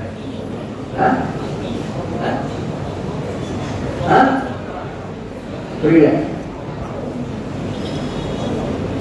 பொக்ரான் வெடிகுண்டின் மூலமாக புகழ்பெற்ற அப்துல் கலாம் அவர்கள் இந்திய தேசத்திற்கு பெரும் வெற்றியை பெற்றுக் கொடுத்து இந்தியாவை வல்லரசு என்று கொண்டு வந்தார். உங்களுக்கெல்லாம் உற்சாகம் ஊட்டுவதற்காக அந்த கதையை நான் எளிய முறையில் சொல்றேன். அப்துல் கலாம் ஒரு நாள் அதை எப்படி தயாரிப்பது, அந்த ராக்கெட்டை எப்படி தயாரிப்பது, அதில் அந்த வெடிகுண்டுகளை எப்படி வைப்பது, இதையெல்லாம் அவர் தயாரிச்சிட்டார். இதை நடைமுறைப்படுத்துவதற்கு ஒரு இடம் வேணும், பாலைவனம் மாதிரி ஒரு இடம் வேணும். சுருக்கமாக சொல்றார், நல்லா கவனிங்க. இதற்காக அவர் சக விஞ்ஞானிகள் கிட்ட கேட்கிறாங்க. விஞ்ஞானிகளுக்கெல்லாம் கோவம் வந்து, இது உன் டிபார்ட்மெண்ட் இல்லை, பிசிக்ஸ் தான் பண்ணணும் அப்படின்னா இவர் வந்து கெமிஸ்ட்ரின்னு வச்சுக்கீங்க, இது உன் டிபார்ட்மெண்ட் இல்லை, நீ ரொம்ப அறிவாளிகளாக எங்ககிட்ட காட்ட வேணாம், உனக்கு நாங்கள் ஹெல்ப் பண்ண மாட்டோம்னு சொல்லிட்டு அப்துல் கலாமை ஒதுக்கி விடுகிறார். கொஞ்சம் கூட அவர் மனம் கலரவில்லை. முழுமையா அந்த ஆராய்ச்சியை முடிக்கிறார். முழுமையான அந்த ஆராய்ச்சியை முடித்துவிட்டு யார் மூலியமாகவும் முயன்று பிரதமரிடத்திலே அனுமதி வாங்கி விடுகிறார் சந்திப்பதற்கு. இவ்வளவு உணர்ச்சி பூர்வமான விஷயம் பாருங்க. 2 நிமிடம் அனுமதி தருகிறேன் என்று அன்றைய பிரதமர் இந்திரா காந்தி அவர்கள் சொல்லுகிறார்கள். அப்துல் கலாம் போறார். அவங்க பார்த்த உடனே சிரிச்சுட்டாங்களா? குழந்தைங்களா அவங்களுக்கு தெரிய வரணுன்றதுக்காக சொல்றேன். இந்திரா காந்தி பார்த்த உடனே சிரிச்சுட்டாங்களா? இவ்வளவு புத்தகம் வச்சிருக்கிறாங்க கையில. What is this? I just spent 2 minutes on it. What is this historical evidence? அப்படின்னா அவர் சொன்னாதான், 2 நிமிடம் கேளுங்க, இந்த 2000 பக்கத்தில் நான் என்ன எழுதியிருக்கிறேனோ அதை 2 நிமிடங்கள் சொல்லிடுவேன். சொல்லுங்க. நம்ம நாடு வல்லரசு, என்கிட்ட இருக்கிற ராக்கெட் செயல்படும், மேலே வேணும்னா சொல்றாங்க. நம்ம வல்லரசுங்க உடனே சரி வாங்க அப்படின்ட்டு பர்சனல் ரூமில் கொண்டு போய் உட்கார கேட்டுட்டு சொல்கிறா, எல்லாம் கரெக்ட் கலாம், அமெரிக்காக்காரனும் சீனாக்காரனும் பெரிய சேட்டலைட் வச்சு பார்த்துட்டு இருக்கிறான், நீங்கள் எங்கே கொண்டு போய் இதை வெடிப்பீங்க? வெடிக்க முடியாது. அப்போ அப்துல் கலாம் சொன்னாரா, இங்கே பாருமா, இந்த அமாவாசைக்கு 2வது நாள் இந்த பொக்ரான் வெடிக்கிற இடத்துல போக 2 கிலோமீட்டருக்கு வந்ததுன்னா சீனாவுடைய கேமரா முதுகு பக்கம், அமெரிக்காவுடைய கேமரா முதுகு பக்கம். 1.5 மணி நேரத்தில் இதெல்லாம் போயிடும். ஏதோ தூசு தட்டுதேன்னு தான் பார்ப்பான். என்ன நடந்ததுன்னு விழிக்கிறதுக்குள்ள நம்ம ஜெயிச்சிட்டோம்னா வச்சிருக்கோம்னு சொல்ல போகிறோம், தோத்துட்டோம்னா பட்டாசு வெடிச்சோம்னு சொல்ல போகிறோம். என்ன இருக்குது அப்படின்னு இருக்காங்க. இந்திரா காந்தி ஒத்துருச்சுங்க, வெற்றி பெற்று விட்டாங்க. நம்ம விஞ்ஞானத்தில் முன்னேறி இருக்கோம். ஆனால் இந்த வழிபோக்கன் சொல்லுகிற செய்தி அதுவல்ல. அப்துல் கலாம் சொன்னார், கேட்டவன் பிபிசி, சொல்லுகிறவன் ராமேஸ்வரத்திலே புத்தகத்தை வாங்குவதற்காக செய்தித்தாளை விற்று 5 பைசாவாக சேர்த்து புத்தகம் வாங்கி ஒரு காலத்தில் ஜனாதிபதியாக மாறிவிட்ட அப்துல் கலாம் பிபிசி கேட்கிறார், உங்களுக்கு இவ்வளவு விடாமுயற்சி, தளர்ச்சியற்ற மெய்யறிவும் நல்லொழுக்கமும் வெற்றி பெற வேண்டும் என்ற கொள்கையும் எப்படி வந்தது? அதனால ஒண்ணு நீங்க கருப்பா பிறந்தோடனே ஏழையே எளியவன ஒடுக்கப்பட்டவன் எல்லாம் தூக்கி விட்டார்ல காமராஜர், அதுல பொழைச்சு வந்தவன் நான். யார் சொன்னது? இங்கேயோ ராமேஸ்வரத்திலே ஒரு சாதாரண ஏழை மாணவனாக பிறந்து படிக்க வேண்டும் என்று ஆசையினால் ரயில் நிலையத்திலே போய் பேப்பர் என்று கூவி 5 பைசா காசுகளாக சேர்த்து படித்து ஜனாதிபதியாகிவிட்டவன் சொன்னால், என்னை கைவிட்டு தூக்கியவன் கர்ம வீரர் காமராஜர் என்றால், அந்த காமராஜருடைய புகழ் என்ன என்பதை நீங்கள் தேடி தேடி தேடி தேடி தேடி படியுங்கள். சொல்றேன், எப்போ முடிக்கணும்னு சொல்லுங்க. அம்பேத்கர் இந்திய அரசியலமைப்பு சட்டத்தை தந்தார். இன்றைக்கு அவர் மகத்தான மாமனிதராக போற்றப்படுகிறார். அம்பேத்கர் வாழ்க்கையில் நடந்த கவிங்க அம்பேத்கர் நான் ஸ்பான்டேனியஸ் ஸ்பீக்கர், பக்கம் பக்கமா புரட்டி பார்த்து பேசுறது கிடையாது. நீங்க பேசிட்டீங்கன்னா எனக்கு கட்டாயிடும். அம்பேத்கர் குழந்தையாக பள்ளிக்கூடத்துக்கு போகிறார், மாணவனாக. அவர் எழுதுகிறார், எனக்கு புத்தகம் தர மாட்டார்கள், எனக்கு எழுதுகோள் தர மாட்டார்கள், நான் உணவு அருந்தக்கூடாது, தேங்காய் செருடை போன்ற ஒரு கொட்டாங்கச்சியை நான் எடுத்து செல்ல வேண்டும் தண்ணீர் குடிப்பதற்கு. அந்த வகுப்பறையில் என் ஜாதியினர் உட்காரக்கூடாது. அதனால் நான் எதை எடுத்து போவேன் என்றால், ஒரு கோழிப்பையை எடுத்து போவேன். அந்த கோழிப்பையை பள்ளிக்கூடத்தினுடைய வாசலிலே போட்டு நான் அந்த கோழிப்பையில் உட்கார்ந்து கொள்வேன். வாத்தியார் எதை சொல்கிறாரோ அதை என் காதிலே கேட்டு நான் அதை மனதிலே இருத்தி கொண்டு வீட்டுக்கு வந்துதான் புத்தகத்தில் அதை எழுதி வைப்பேன். ஏன் கிளாஸுக்கு நீ அதெல்லாம் எடுத்துட்டு போகக்கூடாது, ஸ்லேட் எடுத்துட்டு போகக்கூடாது, புக் எடுத்துட்டு போகக்கூடாது, நோட் எடுத்துட்டு போகக்கூடாது, எழுதுகோள் எடுத்துட்டு போகக்கூடாது, தண்ணி பாட்டில் இருக்கக்கூடாது, நீ நல்லுடை அணியக்கூடாது. அவர் பரோடா மன்னரிடத்திலே அதிகாரியாக, இராணுவ அதிகாரியாக நியமனம் செய்யப்பட்ட பொழுது அவர் எழுதுகிறார், இன்றைக்கு நான் உலகத்தினுடைய 3 பிரபல பல்கலைக்கழகங்களிலே டாக்டர் பட்டம் பெற்றுவிட்டேன் என்பதற்காக எனக்கு நிதி உதவி வழங்கி என்னை படிக்க வைத்த பரோடா மன்னர் இராணுவ அமைச்சர் என்கிற அந்தஸ்தை கொடுத்து என்னை இராணுவ அதிகாரியாக நியமித்திருக்கிறார். ஆனால் இதோ என் முன்னால் கோப்புகளை மேலதிகாரிகள் தூக்கி வீசுகிறார்கள். மேல் ஜாதியினர் மணியாகிவிட்டது என்று மணி அடிக்கக்கூடியவன் மேல் ஜாதியாக இருக்கிறான் என்கின்ற பொழுது அவன் நான் பார்க்கிற பொழுது அந்த இரும்பு தடியை வேகமாக ஊங்கி அடிக்கிறான். தண்ணீருக்கு முன்பாக ஒரு திரைச்சீலையை போட்டுவிட்டு அந்த திரைச்சீலையில் வேறு யாரும் தீண்டக்கூடாது என்று எழுதி வைத்திருக்கிறான். நான் இராணுவ அதிகாரியாக இருந்து என்ன, 3 பட்டங்கள் இருந்து என்ன, எல்லோரும் சமம் என்கிற ஒரு வண்ணம் உடைகளில் இருக்க வேண்டும் என்று எழுதுகிறார். எழுதிட்டாங்களா? கர்ம வீரர் காமராஜருக்கு பசி, சாப்பாடு இல்லை, ஒரு வேலை சோறு கூலிக்கு போனாக்கா கொடுக்குறான், அதுக்கான ஆடு மாட்டு வீட்டுக்கு வரான், ஒரு வேலை சோறு நம்ம பள்ளிக்கூடத்தில் போட்டுடலான்னு நேற்று சொல்கிறார். நேற்று சொல்கிற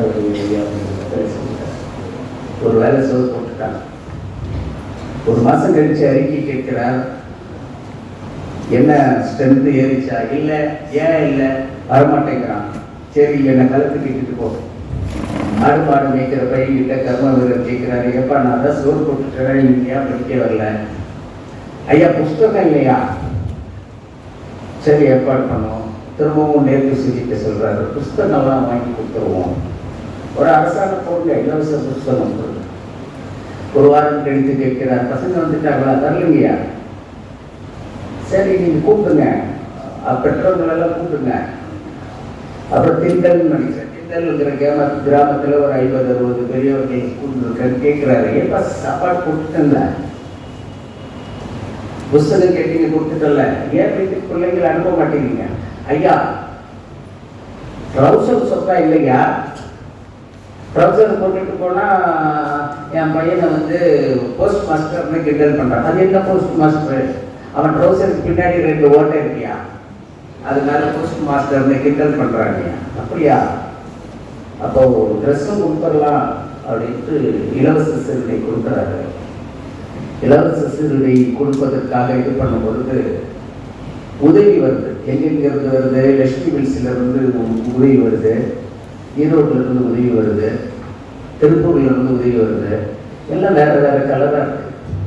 இவரு வேணாப்பா, இந்த மாதிரி வேணான்ற. நண்பர்களே நல்லா கவனிங்க,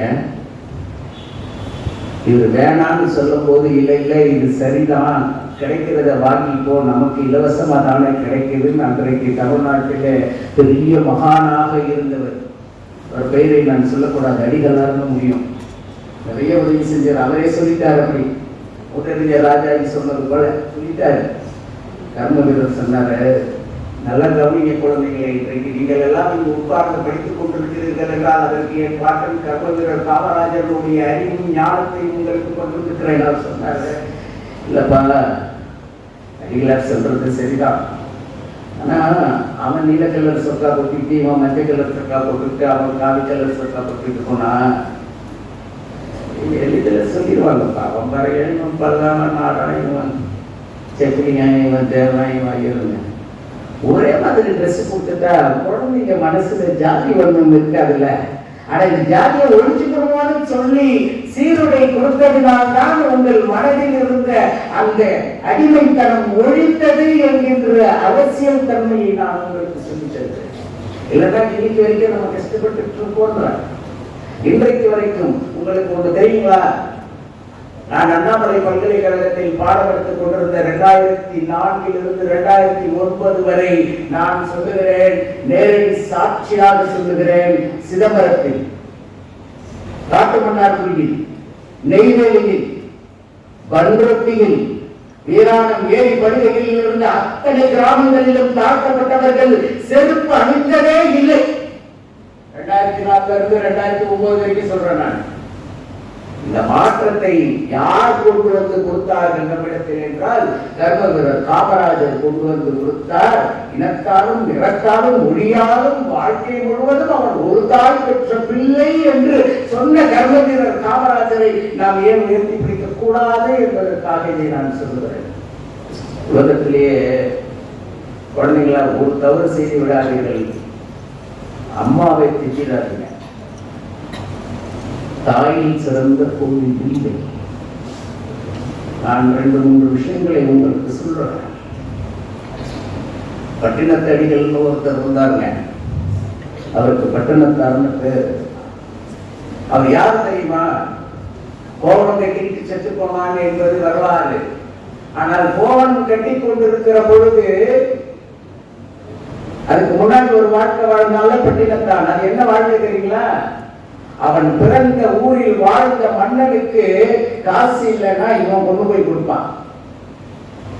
மிகப்பெரிய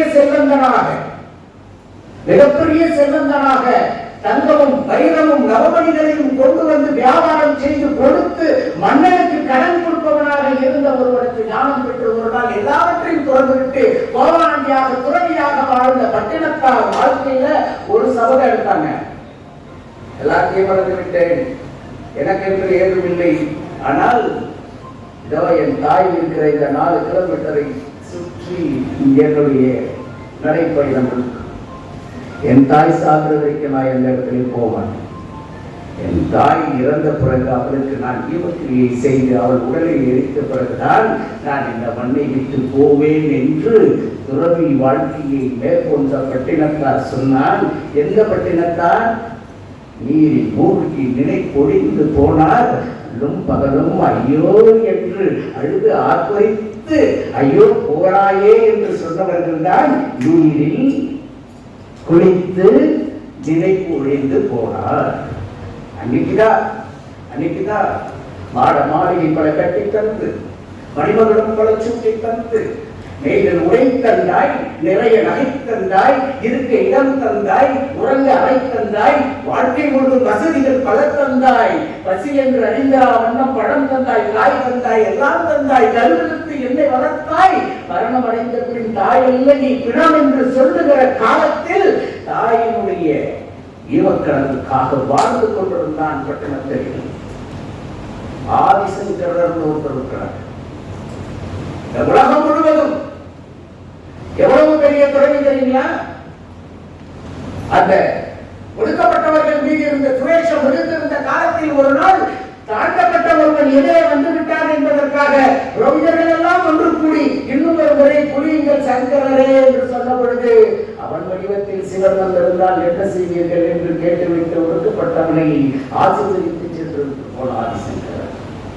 அம்மா பசிக்கிறது என்று கேட்ட பொழுது ஐயோ என் வீட்டில் எதுவும் இல்லை, இருங்கள் ஏதோ ஒரு காலத்தில் ஒரு நெல்லிக்கனி என் வீட்டில் இருந்த ஞாபகம் என்று ஒரு வயதான மூதாட்டி வீடு முழுவதும் தேடி பார்த்துவிட்டு ஒரு எரியின் வசிப்பிடம் இருக்கிற பொந்திலே இருந்த ஒரு பழைய நெல்லிக்கனியை கொண்டு வந்து கொடுத்த பொழுது ஐயோ என் பசி போக்க வேண்டும் என்று நினைத்த தாயே உன் பசி போய்விடும் என்று ஒரு மந்திர பாடலை பாடிய பிறகு வீடு முழுவதும் தங்கம் நிறைந்தது என்று சொன்ன அந்த ஆதிசங்கரர் சொன்னால் நான் துறவுக்கு போகிறேன் தாயே, என் இடுப்பில் ஒரு கயிறை கட்டிவிடுங்கள், அந்த கயிறு எப்பொழுது அமிழ்கிறதோ அப்பொழுது நீ மரணமடைந்து விட்டாய் என்று நான் நினைத்துக் கொண்டு உன் நியம செலவை செய்வதற்கு வருவேன் என்று சொன்னவன் ஆதிசங்கரர். ஏன் 2 பேரையும் சொன்னீங்களா? காமராஜர் முதலமைச்சராக இருக்கிறாரு. காமராஜர் முதலமைச்சராக இருக்கும் பொழுது அவங்க அம்மா வயசு பார்த்துட்டீங்க, வயதானவங்க. பாத்ரூம் கட்டணுங்க, கழிவறை கட்டுறதுக்கு ஒரு இடம் கிடைச்சது. அந்த இடம் 3000 ரூபாய். 3000 ரூபாயில ஒரு கழிவறை கட்டிட்டா அந்த அம்மா அந்த கழிவறையை பயன்படுத்திப்பாங்க. உடனே அதிகாரி வந்து சொல்றாங்க, அம்மாவுடைய பிரச்சனை திருந்தவங்க என்ன ஒரு இடத்தை பார்த்துட்டோம். என்ன இடம்? அம்மா கழிவறைக்கு காட்டுக்கு போறாங்கல்ல, பாபம் நிறைய ஆயிடுச்சுங்க, உயிருக்கு ஆபத்து, அதுக்கு ஒரு இடம் பார்த்துட்டோம் அந்த கழிப்பறை கட்டுறதுக்கு. ஆத்தா காசு வச்சிருக்கான்னு கேட்டேன். இல்ல அந்த இடம் 3000 ரூபாயா, வேணான்னு அதிகாரி திருப்பி சொல்றாரு. அம்மா கூட பரவாயில்லைங்க, உங்க சகோதரி அவங்க வயசுன்னா இருக்கிறாங்க, ஒரு கழிப்பறை இருந்தா நல்லது. அவர் சொன்னாரு, என் குடும்பத்தின் நலன் கருதுவதற்காக கழிவறையை கட்ட வேண்டும் என்றால் அந்த கழிவறையை கேட்கிற தாய் எனக்கு இல்லை என்று சொல்லிவிடுங்கள். என் தாய்க்கு நான் பிள்ளையாக இல்லை, என் தாய் எனக்கு சாபப்படட்டும் என்று சொல்லிவிட்டு பட்டினக்காரன் ஆதிசங்கரரும் செய்யாத ஒரு துறவு நிலையை மேற்கொண்டு தாயும் வேண்டாம், நான் இந்த தமிழ்நாட்டிற்கு தாயாக இருக்கிறேன் என்று சொன்ன உலக தலைவர்களின் ஒரே ஒரு தலைவரை உங்கள் பாடப்புத்தகத்தில் நீங்கள் கண்டுபிடித்து விட்டால், உங்கள் வாழ்க்கையிலே நீங்கள் கண்டுபிடித்து விட்டால், உங்கள் தாய் தந்தையர் அப்படி ஒருவரை அடையாளம் காட்டிவிட்டால், உங்களுடைய ஆசிரியர் பெருமக்கள் அப்படி ஒருவரை அடையாளம் காட்டிவிட்டால், காமராஜர் பிறந்த நாளை நம்ம கொண்டாடுவதை எடுத்துக்கிறோம். சிந்தையில் நின்றவன், மெய்கறியில் நின்றவன், நியாயத்தின் வழி நின்றவன். குழந்தைகள் சொன்னார்கள், பேங்க் ஆஃப் அமெரிக்காவை மூடினார்கள். ரேஷன் அரிசி எத்தனை பிள்ளைங்க வாங்குறீங்க வீட்டுல? ஒரு 10% பிள்ளைங்க வாங்குறீங்கல்ல. ரேஷன் அரிசி ஒரு மாதிரி வாசம் இருக்கா? நான் சொல்லுகிறேன், கேளுங்க, ஒரு வாழ்க்கை எப்படி நடந்தது என்று கேளுங்க. அது ரொம்ப சவுண்டா நான் பேசுறது நிறுத்திடுவேன். ஒரு கதை சொல்ற கேளுங்க.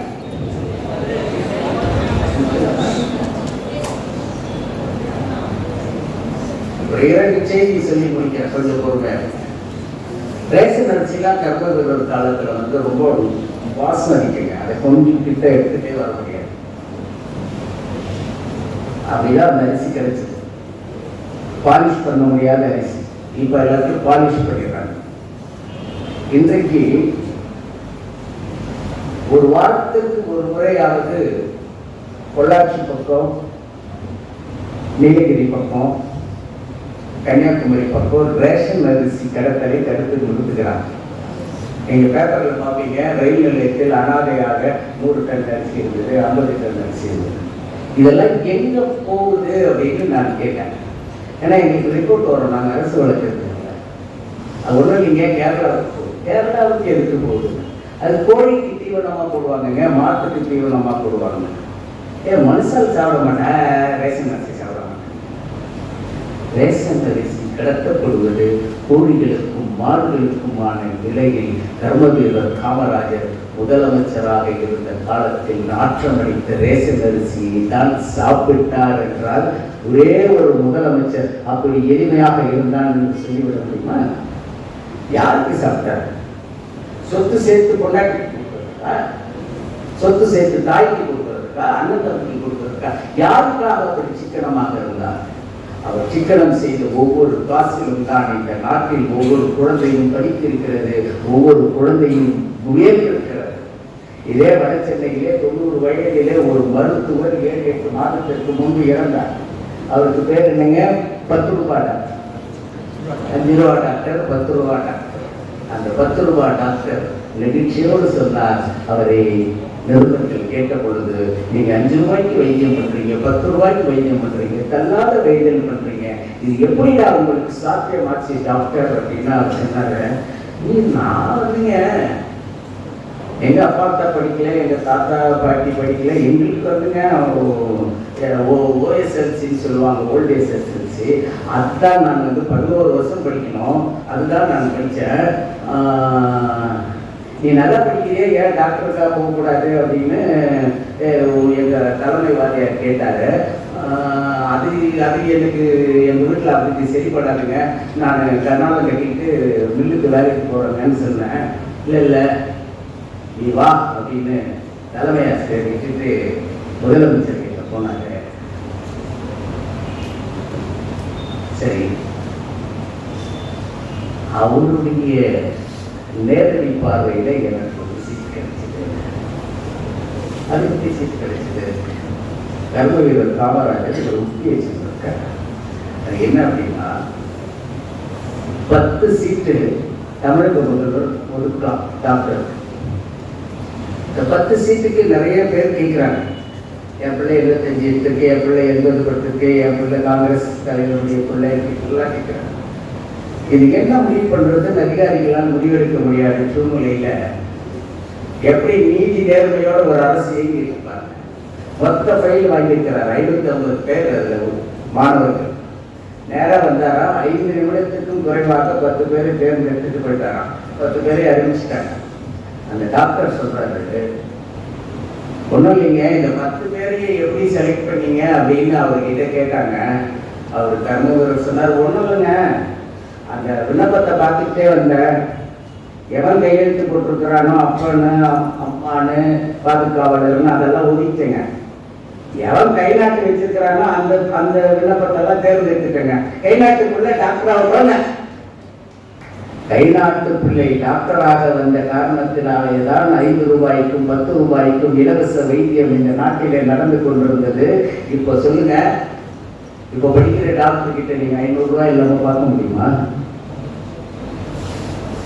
உங்களுக்கு உடல் நலம் குன்றி நீங்க ஆபரேஷன் போயிட்டா 55 வருஷம் 60 வருஷம் என்ன சம்பாதிச்சீங்க அதை அந்த ஹாஸ்பிட்டலுக்கு கூட்டிட்டு வந்துடணும். எந்த தலைவன் உங்களை வழி நடத்துகிறாரோ, எந்த தாய் உங்களை வழி நடத்துகிறாரோ, எந்த தந்தை உங்களை வழி நடத்துகிறாரோ, அப்படிப்பட்ட வாழ்க்கை தான் வெற்றி பெறுகிற வாழ்க்கையாக இருக்கும். இந்த நாட்டுக்கு தாயாகவும் தந்தையாகவும் தலைவனாகவும் ஆசிரியராகவும் வாழ்ந்து காட்டியவன் கர்மவீரர் காமராஜர் என்பதை நான் உங்களுக்கு சொல்வதற்காகத்தான் இந்த இடத்துல வந்திருக்கின்றேன். அவர் ஏன் ஃபேமஸாக ஏன் போயிட்டாரு அப்படின்னு கேட்கும் பொழுது நான் கூட சொல்லுவேங்க, ஒருவேளை ஒரு சினிமாவில் நடிச்சிருந்தா ஜெயிச்சிருப்பார். தலைவர் கர்மவீரர் காமராஜர் தன் வாழ்நாளில் செய்யக்கூடாத பணி அது ஒண்ணுதான். ஒரு முறையாச்சும் அவர் காந்தி மாதிரி நடிச்சிருந்தாலோ நேரு மாதிரி நடிச்சிருந்தாலும் இந்த மக்களுக்கு காமராஜரை தெரிந்திருக்குமோ என்னமோ தெரியல. நண்பர்களே, யாரிடத்திலாவது குறிப்பு எழுதிக் கொள்வதற்கான தாளும் பேனாவும் இருந்தால் இதுதான் என்னுடைய கடைசி பகுதி. எழுதிக் கொள்ளுங்கள். நான் 10 வகை உளவியல் ஆளுமைகளை உங்களுக்கு சொல்லிவிட்டு போகிறேன். அந்த 10 வகை உளவியல் ஆளுமையில் 4 ஆளுமை 5 ஆளுமை உங்களுக்கு வந்துவிட்டால் கூட நீங்கள் வெற்றி பெறுவீர்கள், மகத்தான வெற்றியை பெறுவீர்கள். ஏதோ கிறிஸ்துவத்தில் இந்த சர்ச்சில் ஞாயிற்றுக்கிழமை சாட்சி சொல்லுவாங்க தெரியுமா, நான் இது செஞ்ச, கடவுளிடத்தில் இது வேண்டினேன், எனக்கு இது கிடைச்சது, இந்த திறமையை நான் வளர்த்து கொண்டேனோ அந்த திறமை எனக்கு இதை பெற்றுத் தந்தது, அந்த திறமையை தான் நான் இப்பொழுது உங்களுக்கு தந்துவிட்டு போக இருக்கிறேன். என்னை போல நீங்களும் வளர வேண்டும் என்றால், என்னை விட அதிகமாக வளர வேண்டும் என்றால், யாரிடத்தில் எழுதுவதற்கு சக்தி இருக்கிறதோ அவர்கள் எழுதிக் கொள்ளுங்கள், மற்றவர்கள் காலம் எடுத்துக் கொள்ளுங்கள். எக்ஸ்ட்ராமலஜின்னு ஒன்று சொல்லுவாங்க. எக்ஸ்ட்ராமலஜினா என்னன்னா, உங்களுடைய நாலேஜ், உங்களுடைய அறிவை எப்படி வளர்த்துக் கொள்வது, உங்கள் அறிவை எப்படி வளர்த்துக் கொள்வது என்று 24 மணி நேரத்தில் 1 நிமிடமாவது நீங்கள் சிந்திக்க பயிற்சி எடுத்துக் கொள்ளுங்கள். Train your self. 24 மணி நேரத்தில் 8 மணி நேரம் தூங்குவீங்களா? தூங்கத்துக்கு ஒரு 5 நிமிஷம் முன்னாடி தூக்க வராம குழந்தை கொடுத்தீங்களா? அப்போ நீங்க எழுதுங்க, யோசிச்சீங்க, என்னுடைய அறிவை நான் எப்படி வளர்த்துக் கொள்வது? நான் கதை படிக்கணுமா, நாவல் படிக்கணுமா, வேறு ஏதாவது இலக்கியம் படிக்கணுமா, சயின்ஸ் படிக்கணுமா, நான் எதை செய்ய வேண்டும், அல்லது ஏதாவது தொழிலுக்கு போகணுமா, படம் வரைஞ்சி பார்க்கணுமா, பாட்டு பாட கற்றுக்கணுமா, டான்ஸ் ஆட கற்றுக்கணுமா, ஏதோ ஒன்றை நீங்கள் பயிற்சி எடுத்துக் கொள்ளுங்கள். Study of knowledge. 2வது சொன்னாங்க மெட்டாபிசிக்ஸ் சொல்லுவாங்க. மெட்டாபிசிக்ஸ்னா என்னன்னா, இந்த உலகத்தையே நீங்கள் உங்களுடைய அறிவால் யோசிங்க. இது என்ன, இது இப்படி இருக்கிறது. மெட்டாபிசிக்ஸ்க்கு நான் ஒரு சின்ன உதாரணம் சொல்றேன். 10 நாளைக்கு முன்னாடி கேரளால ஃப்ரண்ட் பெஞ்சில் இருக்கிற ஸ்டூடெண்ட்ஸ் எல்லாம் நல்லவங்க, பின்னாடி இருக்கிற ஸ்டூடெண்ட்ஸ் எல்லாம் கெட்டவங்கிற மாதிரி ஒரு மாயை வருதுன்னு பாஷேப்ல பண்ணி விட்டான். பின்னிருக்கையே கிடையாது, எல்லாரும் முன்னே இருக்கீங்களா அப்படின்னு. இப்ப தமிழ்நாட்டில் அதை இம்ப்ளிமெண்ட் பண்றாங்க. This is called metaphysics. நீங்கள் புதிதாக ஒன்றை சிந்தித்து மாற்றிவிட்டால் உலகம் உங்களை கொண்டாடும். அப்போ நீங்க மெட்டாபிசிக்ஸ்க்காக 1 நிமிடம் நீங்கள் திங்க் பண்ணுங்க. ஏதோ ஒண்ணு நம்ம பண்ணணும், பண்ணனா ஜெயிச்சிருவோம். ஏன் 18 வயசுல சச்சின் டெண்டுல்கர் ஜெயிச்சாரு? ஏன் கண்டக்டரா இருந்த ரஜினிகாந்த் சூப்பர் ஸ்டார் ஆனாரு? என்ன குற்றாலீஸ்வரன் சினிக்குள்ள ஒரு பெரிய சாதனை பண்ணிட்டார். முகேஷ் எப்படி டெஸ்ட்ல ஜெயிச்சா?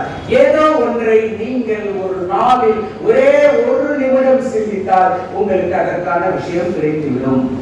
3வது லாஜிக். லாஜிக் அப்படிங்கிறது, நீங்க ஃப்ரெண்ட்ஸ் பேசும்போது சொல்லி பண்ணீங்கன்னா லாஜிக்கே இல்லாம பேசிட்டு இருக்கிற அப்படின்னு பேசுறீங்க. அந்த லாஜிக் என்பது என்னவென்றால், காரணங்களை கண்டுபிடிப்பது. கோபப்படுவது அல்ல, காரணங்களை கண்டுபிடிப்பது. ஏன் என்ன டீச்சர் திட்டினாங்க, இது என்னடா முடியும் ஏன் சொன்னாங்க, ஒருவேளை ஹேர் ஸ்டைல் சரியில்லையோ, என்னடா இப்படி ட்ரெஸ் பண்ணியிருக்கேன்னு ஏன் சொன்னாங்க. நீங்கள் அவர்கள் மீது கோபப்படாமல், ஆத்திரம் கொள்ளாமல், அந்த லாஜிக்கு என்ன ரீசன் என்பதை கண்டுபிடித்து விட்டால் நீங்கள் வாழ்க்கையில் வெற்றி பெறுவீர்கள். 4வது எதிக்ஸ். எதிக்ஸ்ங்கிற வேர்டு உங்களுக்கு நிறைய பேருக்கு தெரியும், ஆனா எதிக்ஸ்னா என்னன்னு தெரியாது. எதிக்ஸ்னா என்னன்னா, சயின்ஸ் ஆஃப் மாரலிட்டி. மொராலிட்டி சொல்லுவாங்க, மாரலிட்டி சொல்லுவாங்க. அது என்ன எதிக்ஸ்னா, சரி நம்ம அவசரம் தான், வேகமா போயிட்டு இருக்கிறோம், டிராபிக்ல ரெட் போயிட்டான், கிரீன் வரவேற்கு நின்றுதான் ஆகணும்னு நீங்க 2 வீலரையோ 4 வீலரையோ சிக்னலுக்காக நிறுத்திட்டீங்கன்னா அது என்னது? மொராலிட்டி. அந்த மொராலிட்டி உங்களுக்கு வந்துவிட்டது என்றால், வீட்டில் அப்பா அம்மா இருக்கும்போது போன் பேசக்கூடாது. நான் 4 நாட்களுக்கு முன்பாக ஐஐடியில் பேசிக் கொண்டிருந்த பொழுது 70-75 பெற்றோர்கள் ஒரு சேர் சொன்னது இதுதான். என் பிள்ளைக்கு டெய்லி 500 ரூபாய் கொடுக்குறோம், டெய்லி 1000 ரூபாய் கொடுக்குறோம், 2000 ரூபாய் கொடுக்குறோம், ஸ்விம்மிங்க்கு 10,000 ரூபாய் கட்டுறோம், ஸ்போர்ட்ஸுக்கு 20,000 ரூபாய் கட்டுறோம், ஜிம்முக்கு 10,000 ரூபாய் கட்டுறோம். வீட்டுக்கு வர போன் எடுத்து பேசிக்கிட்டே இருக்கிறான். நாங்கள் இருக்கிறோன்றதே அவன் கவனிக்க மாட்டேங்கிறான். சாப்பிட்டுட்டான்னு சொன்னா வெயிட் அப்படின்னு சொல்லிட்டு பேசிக்கிட்டே இருக்கிறான். நான் 2 முறை தோசையை மூடி வச்சுட்டு குழந்தை பழைய தோசையை சாப்பிடக்கூடாதுன்னு புதுசு சொல்றேன், போய் தூங்கு எனக்கு தெரியும்னு சொல்றான். இதை கொஞ்சம் மாத்தணுமே சார் அப்படின்னா நான் சொன்னேன், அவர்களுக்கு எத்திக்ஸ் என்றால் என்னவென்று சொல்லிக் கொடுக்க வேண்டும். அவ்வளவுதான். Science of morality. நீங்க நமக்காக தானே செய்யறாங்க, எத்தனை பேர் சாப்பாட்டுக்காக கஷ்டப்படுறாங்க, எத்தனை பேருக்கு அது வாய்ப்பு இல்லை. நம்ம அம்மா இப்படி ஒரு வாய்ப்பு கொடுத்துருக்குறாங்க, நம்ம சாப்பிடணும். அப்பா ரொம்ப கஷ்டப்பட்டு வந்து சம்பாதிக்கிறாரு, அப்பா நம்மளை பார்த்துக்கிட்டே இருக்காரு, ஏதோ சொல்லணும்னு நினைக்கிறாரு, நம்ம போன் பேசிக்கிட்டே இருந்தா எப்படி சொல்றது? நண்பர்களே, ஒரு தந்தை கண்ணீர் விட்டு அப்படியே அழுகிறார். 2,70,000 ரூபாய் நான் சம்பளம் வாங்குறேன் சார். சொல்லுங்க சார், 2,70,000 ரூபாயில் என்னுடைய பிடிப்புகள்லாம் போக 2,10,000 ரூபாய் நான் கொடுக்குறேன் சார். சரி, என் ஒய்ஃபுக்கும் பையனுக்கும் சண்டை வருது சார். என் பையன் நிறைய செலவு பண்ணுறான். சரி, அதனால என் ஒய்ஃபையும் சமாதானப்படுத்தணும், ஒய்ஃப் பையனுக்கும் காசு கொடுக்கணுன்றதுக்காக நான் என்ன செய்யணும் சார், 4 மணி நேரம் இன்னொரு கம்பெனியில் வேலை செய்யணும் சார். நான் ரொம்ப படித்தவன், சாஃப்ட்வேர் இன்ஜினியரு. ஆனால் அந்த இடத்துல எனக்கு வந்து ஒரு சாதாரண செக்யூரிட்டி ஆஃபீஸர் வேலை சார். நான் கேமராவை மானிட்டர் பண்ணிக்கிட்டே இருக்கும், அவ்வளோதான் என் வேலை. கண்ணெல்லாம் கொடுத்துருக்கு சார். சரி, அந்த 4 மணி நேரம் வேலைக்கு எனக்கு 60,000 ரூபாய் கிடைக்குது. அது கொஞ்சம் ஹைடெக் கரெக்டாக சூப்பர்வைஸ் பண்ணணும். அந்த 60,000 ரூபாய்க்கு நான் பையனுக்கு கொடுக்குறேன். எனக்கு ஒரு ஆசை, பையன்கிட்ட இன்னைக்கு என்னப்பா செஞ்ச, இன்னைக்கு நல்லா சாப்பிட்டியா, தலை வலிக்குதா, டயர்டாக இருக்கியா, கண்ணாடி போட்டுக்கணுமா, ஷூ வேணுமா, உனக்கு என்ன வேணும்னு கேட்கணும்னு ஆசை சார். நான் உட்காந்துக்கிட்டே இருக்கிறேன், என் பையன் மட்டும் ஃபோன் பேசிக்கிட்டே இருக்கிறான். என்னப்பா அப்படிங்கிறான், பேசிக்கிட்டே இருக்கிறான். சரி, பையனை மாற்றுவோம் அப்படின்னு, இல்லைப்பா கொஞ்சம் தண்ணி குடி அப்படின்னு தண்ணி கொடுத்தா, சரிப்பா போர் அடிக்காது, ஐஸ் வாட்டர் குடிப்பேன் நான் அப்படிங்கிறான். அஜிடேட் பண்ணிக்கிட்டே இருக்கான். அவனுக்கு என் மனநிலை புரியலையே சார், சொல்லுங்க சார். அதுதான் என்ன, உங்களுக்கு அந்த மாரல் வரல. நமக்கு பின்னால் தெய்வமாக இருந்து தாயும் தந்தையும் இந்த வசதிகளை எல்லாம் செய்து தந்து கொண்டிருக்கிறார்கள். அவர்களை கூர்ந்து கவனிப்போம். ஒரே ஒரு நிமிடம், அம்மா ஏன் உடம்பு நல்லா இல்லாத மாதிரி இருக்கு, ஏன் கண்ணு சுருங்குற மாதிரி இருக்கு, ஏன் பழைய துணி மாதிரி இருக்கு, நீ கட்டிருக்கிறது நல்ல துணி வாங்க, இந்த புடவை நல்லா இல்லையா, அப்பா கிட்ட சொல்லி புது புடவை வாங்கி தரட்டுமா அப்படின்னு கேட்டு பாருங்க. உங்க உழைப்புல நீங்க வாங்கி தர போறது இல்லை, நீங்க சம்பாதிச்சு வாங்கி தர போறது இல்லை. ஆனா அப்பா கிட்ட சொல்லி வாங்கி தரட்டுமான்னு சொன்னா கூட அம்மாவுக்கு ஒரு சந்தோஷம் வந்துவிடும். அதே மாதிரி அப்பா கிட்ட, அப்பா ரொம்ப கஷ்டப்படாதீங்கப்பா, இன்னும் ஒரு 5-6 வருஷத்துல நான் பல விட்டு சம்பாதிக்கிற இடத்துக்கு வந்துடுவேன், உங்களுக்கு சூப்பரா ஒரு கார் வாங்கி தரப்பா சொல்லி பாருங்க. நீங்க எதுவுமே செய்ய வேணாம், அவங்க அப்பாவுக்கு ஒரு சந்தோஷம். பிறவி கடனை நீங்கள் வேறு விதத்தில் தீர்க்கவே முடியாது குழந்தைகளே. தாயையும் தந்தையும் வணங்குங்கள் என்பதுதான் ethics, science of morality. Note பண்ணுங்க, நான் அதுதான் சொன்னேன். நீங்கள் எதையும் விட்டு விட்டு போய்விட்டால் வாழ்க்கையில் இந்த கருத்தை சொல்வதற்கு இன்னும் 30-40 வருடம் கழித்து ஒருவர் வர வேண்டியிருக்கலாம். அப்பொழுது நீங்கள் உங்கள் வாழ்க்கையினுடைய இறுதி பகுதியை அடைத்துக் கொண்டிருக்கலாம். அப்போ ஞானம் வந்தால்னா வரல. 5வது aesthetics, appreciation of beauty. aesthetics என்ன தெரியுங்களா, ரொம்ப அழகான சொல்லுங்க. வீட்டுல தங்கச்சி சிகப்பு கலர்ல இருந்து அக்கா கருப்பு கலரா இருந்தா இந்த தங்கச்சி பண்ற அராஜக தாங்க முடியாது. கேட்பீங்கவா, கேட்பீங்கவா. அதே மாதிரி பந்து கொஞ்சம் அப்படி நீட்டிட்டு இருந்தா கேட்க தெரியும், இங்கவா. அழகை ஆராதிக்க கற்றுக்கொள்ளுங்கள். அவள் அப்படித்தான் பிறந்திருக்கிறாள், அவளை முடிந்தால் அழகுற செய்யுங்கள். அல்லது அவளிடத்தில் பல்லு பெருசா இருக்கிறவங்களுக்கு தலை கூந்தல பெருசா இருக்கும், உன் கூந்தல் ரொம்ப அழகா இருக்குன்னு சொல்லிட்டு போகலாம். உங்க கூட பிறந்தவர் தானே. அழகியலை போற்றுங்கள். அதனால்தான் பிள்ளையாருக்கு யானை குஞ்சிக்கையை வச்சான், கடவுளுக்கு பன்றி தலையை வச்சான், கடவுளை ஆமையா வச்சான். எதுக்கு? எதுவாக இருந்தாலும் ரசியுங்கள். வராகம் பன்றியை போல் ஏன் வைக்கிறார்? எதுவாக இருந்தாலும் ரசியுங்கள். அவர் உங்களோடு படைக்கப்பட்டவன், உங்களுக்காக படைக்கப்பட்டவன். அழகை ரசியுங்கள். அதனால அதை நீங்கள் ஒரு நிமிடம் யோசிங்க. நம்ம குடும்பத்தில் இருக்கிறவங்க எல்லாம் நல்லா இருக்கிறாங்க, 50 வயதுக்கு மேல உங்களுக்காக உழைத்து அவருக்கு கூண் விழுந்திருக்கலாம், நீங்களே அவரை கிண்டல் செய்யாது. தாத்தாவுக்கு கண்ணு தெரியாம இருக்கலாம், அவன் பேப்பர் படிச்சுட்டு இருப்பாரு, அவர் போய் பேப்பர் குடிக்கிட்டு வந்துறாரு. இந்த கண்ணு தெரியாத காலத்துல அதை எதுக்கு படிச்சுட்டு இருக்காரு? ஏன் அவர் படிக்கணும்னு ஆசைப்படுறாங்க, கண்ணு தெரியல, அழகியல் பண்ணு. தாத்தா உனக்கு ஒரு கண்ணாடி வாங்கிட்டா, நீ டெய்லி இந்து படி, ஒரு 4 இங்கிலீஷ் வார்த்தைக்கு தமிழ் அர்த்தம் சொல்லி கற்றுக் கொடு சொல்லு. கற்றுக்கொள்ளுங்கள், அழகியலை ஆராதிக்க கற்றுக்கொள்ளுங்கள். எக்ஸாலஜி, ஸ்டடி ஆஃப் வேல்யூ. ஒரு வேல்யூவை, ஒரு கோலம் போட்டால் அந்த கோலம் நல்லா இருக்குன்னு சொல்லுங்க. என்ன அழகா கோலம் போட்டிருக்கிறேன், என்ன அழகா வீட்டை பெருக்கிருக்கிற, என்ன அழகா துணி மடிச்சு வச்சிருக்க, என்ன அழகா புத்தகங்களை அடுக்கி வச்சிருக்கிற, அப்படி சொல்ல கற்றுக்கொள்ளுங்கள். வேல்யூவை மதியுங்கள். ஒவ்வொரு வருடத்திலும் ஒரு திறமை இருக்கிறது. வேலைக்காரியையும் மதியுங்கள், கார் ஓட்டுநரையும் மதியுங்கள், பெரியவர்களையும் மதியுங்கள், வாயில் காப்பாளரையும் மதியுங்கள், ஆசிரியரையும் மதியுங்கள். நீங்கள் எல்லோரையும் மதிக்க மதிக்க உங்களை மதிப்பதற்கு உலகம் கற்றுக்கொள்ளும். பொலிட்டிக்கல் பிலாசபி, இது 7வது, இன்னும் 3 தான். ஸ்டடி ஆஃப் கவர்னன்ஸ், எப்படி நாம் நம்மை வழி நடத்தி செல்லுவதுங்கிறதுதான அரசியல், வேற எதுவுமே அரசியல் கிடையாது. கர்மவீரர் காமராஜர் அவசரமா சிவகாசிக்கு போயிட்டு இருக்கிறாரு. ஒரு பத்திரிகை நிருபர் கேட்கிறாரு, அரசியல்னா என்ன அப்படின்னு கேட்கிறாரு. கார்ல உட்கார்றதுக்கு முன்னாடி கர்மவீரர் காமராஜர் சொல்றாரு, சிவகாசியில தண்ணி வரல, மக்கள் குடத்தை வச்சுக்கிட்டு போராடுறாங்க, அவங்கள போய் சந்திக்க போற, இவ்வளவுதான் அரசியல். எந்த சூழலிலும் நீ மக்கள் முன் உன்னை அழகாக மாற்றிக்கொண்டு திறமையாக நிற்பதற்கு பெயர்தான் அரசியல். பொலிட்டிக்கல் பிலாசபி இன்று இந்த மேடையில் பேசிய 2 பெண்களுக்கும் இருக்கிறது. அதுதான் அரசியல். அது போன்று உங்கள் திறமைகளை நீங்கள் வெளிப்படுத்துங்கள். Deontology, study of duty. டியூட்டினா என்னன்னு உங்களுக்கு தெரியணுங்க. பரீட்சைக்கு 4 நாள் முன்னாடி படிச்சுன்னா நான் 90 மார்க் எடுத்துருவேன்னு சொல்ற பசங்க தான் நிறைய. எதுக்கு 4 நாள் முன்னாடி படிக்கணும்? அன்னைக்கு சொல்லி கொடுத்ததே படிக்கலாமே, அன்னைக்கே படிக்கலாமே. சோ டியூட்டி என்பது என்னவென்றால், இன்றைக்கு ஆசிரியர் பாடம் நடத்தினால் அதை நான் இரவு வீட்டிலே படித்து விடுவேன் என்று வளர்த்துக் கொள்ளுகிற மனோபாவம் இருக்கிறது. அதுவும் ஒரு உலகியல் ஆளுமை. நெகிலிஷன், யார் எதை சொன்னாலும் ஏற்றுக்கொள்வதை போலவே யார் எதை சொன்னாலும் அது தவறாக இருக்குமோ என்று சிந்திக்க வேண்டும். அப்படி சிந்தித்தால்தான் உங்களுக்கு தீர்வுகள் கிடைக்கும். கடைசியா தியாலஜி சொல்றாங்க. தியாலஜி தான் ஒண்ணு இல்லைங்க, கடவுளை வழிபடுவது, ரிலிஜியன் சம்பந்தப்பட்டது. கடவுளை வழிபடுவது எப்படி? கடவுளை வழிபடுவதனால் இன்னொரு கடவுள் மிகவும் கீழ்த்தரமானவர் அல்லது அப்படி ஒரு கடவுளே இல்லை என்கிற கோட்பாட்டுக்குள் வர வேண்டாம். ரிலிஜியன் என்பது கடவுள் இருப்பவருக்கும் உண்டு, கடவுள் இல்லை என்று சொல்லுபவருக்கும் உண்டு.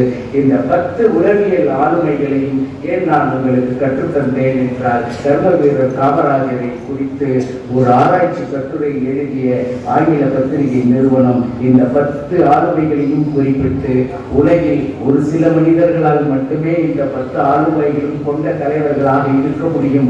அப்படிப்பட்ட தலைவராக கர்மவீரர் காமராஜர் வாழ்ந்தார் என்று சொன்னார்கள்.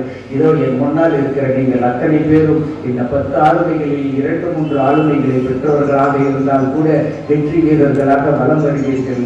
வென்று வாருங்கள். நன்றி, வணக்கம்.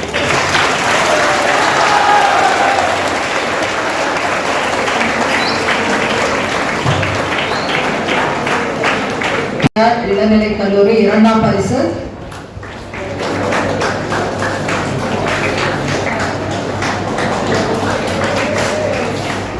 உபாசனா ஸ்ரீ கலைமகள் வித்யாலயா மெட்ரிகுலேஷன் மேல்நிலை பள்ளி 3ஆம் பரிசு.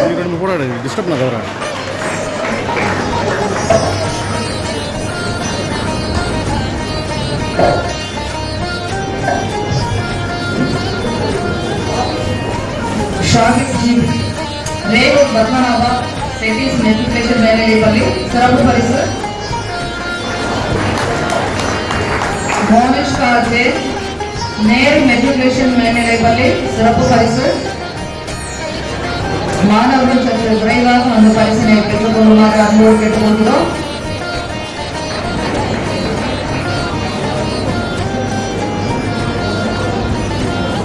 ஆஷிகா மரியம் DR சீவகாமி மெட்ரிக் மேல்நிலை பள்ளி சிறப்பு பரிசு.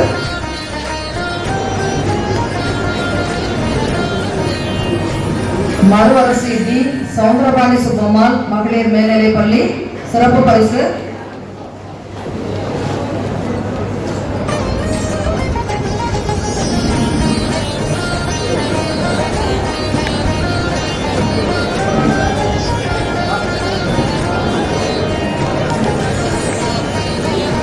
மாணவர்கள் கைத்தட்டி உற்சாகப்படுத்தலாம். கட்டுரை போட்டி மோகா தர்ஷன் ஸ்ரீராம் தயால் செங்கா விவேகானந்தா வித்யாலயா இளநிலை கல்லூரி முதல் பரிசு.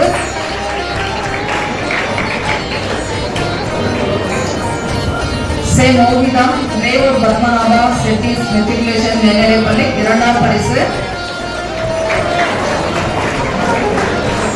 வே நந்தினி ஹோலி கிராஸ் மெட்ரிகுலேஷன் மேல்நிலைப்பள்ளி 2ஆம் பரிசு.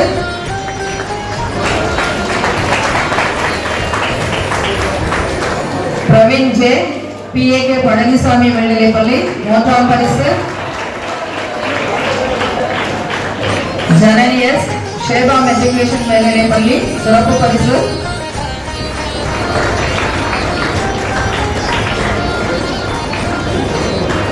யோகேஷ் கா தூய கபரியல் மெட்ரிகுலேஷன் மேல்நிலைப்பள்ளி சிறப்பு பரிசு.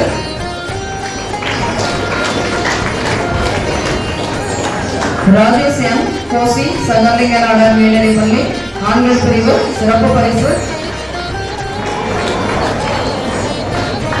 பாய் ஆடிசை சென்னை மகளிர் மேல்நிலைப்பள்ளி சிறப்பு பரிசு.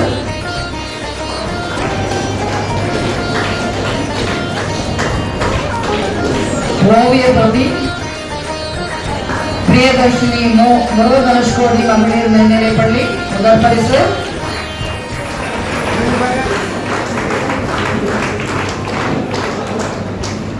பபிஷா டே ஸ்ரீ சங்கர வித்யா கேந்திரா மெட்ரிகுலேஷன் மேல்நிலைப்பள்ளி 2ஆம் பரிசு.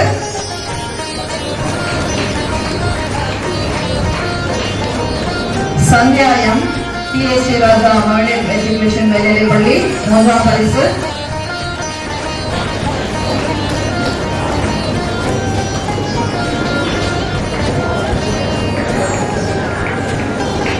தரண்ராஜ் PAK பழனிசாமி மேல்நிலைப்பள்ளி சிறப்பு பரிசு. கேஷவ் நாராயண் குருத்தங்கல் நாடார் வித்யாலயா மேல்நிலைப்பள்ளி சிறப்பு பரிசு. மேகப்பிரியா NS பேபிலேண்ட் மெட்ரிக் மேல்நிலைப்பள்ளி சிறப்பு பரிசு.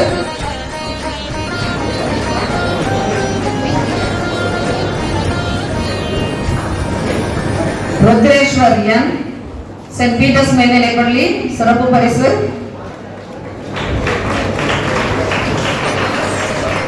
சமீரா பேகம் ஜா சென்னை மகளிர் மேல்நிலைப்பள்ளி சிறப்பு பரிசு. கனிஷ்கா ஸ்ரீ சே வள்ளல் எஸ்ஐ அழகர்சாமி செட்டியார் மேல்நிலைப்பள்ளி சிறப்பு பரிசு.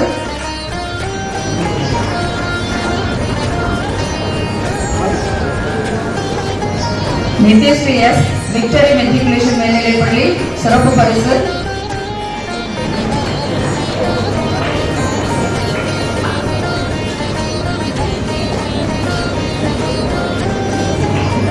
கோலப்பொட்டி Yugashree S Vennila K Muthamizh K Rasi S Yasika S AEM matriculation மேல்நிலைப்பள்ளி முதல் பரிசு.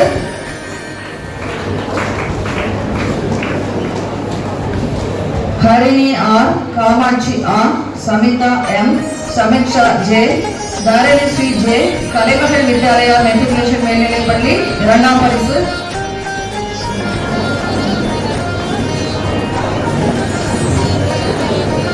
Surya Prakash Mukundan MS Sakthivel M Vishal R Krishanth S PAK Palanisamy மேல்நிலைப்பள்ளி 3ஆம் பரிசு.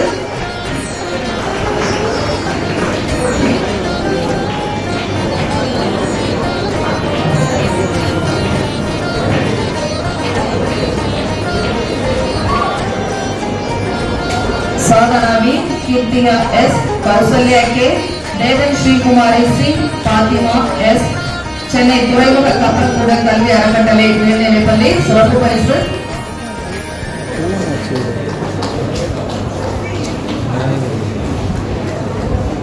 தமிழரசி C வந்தனாமா தர்ஷினி V அஞ்சலி கோ கலைச்செல்வி மா வனலட்சுமி மேல்நிலைப்பள்ளி சிறப்பு பரிசு.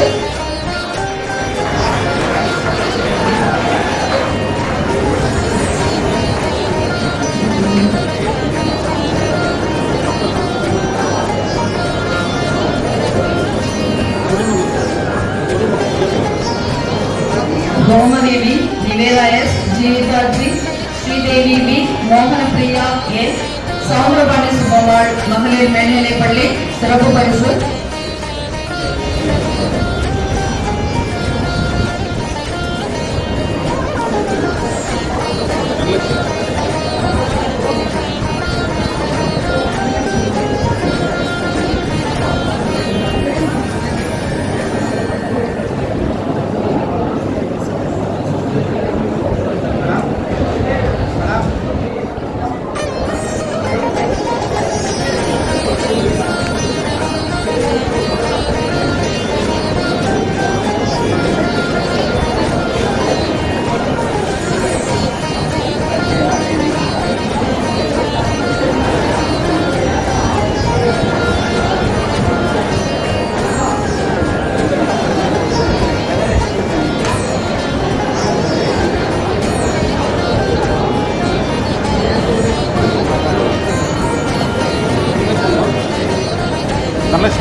Thank you, sir.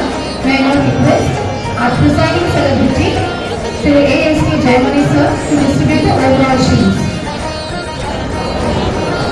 போட்டிகளில் பங்கு பெற்று அதிக புள்ளிகளை பெற்று முதல் நிலையில் இடம்பெற்ற பள்ளி ஸ்ரீராம் தயாள் கெம்கா விவேகானந்தா வித்யாலயா இளநிலை கல்லூரி.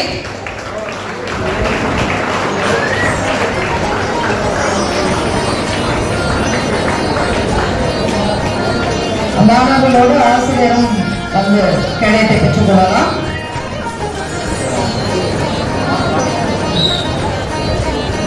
கோசி சங்கலிங்க நாடார் மேல்நிலைப்பள்ளி பெண்கள் பிரிவு 2ஆம் நிலை மற்றும் முருகதனுஷ் கோடி மகளிர் மேல்நிலைப்பள்ளி 2ஆம் நிலை, ஏஇஎம் மெட்ரிகுலேஷன் மேல்நிலைப்பள்ளி 2ஆம் நிலை,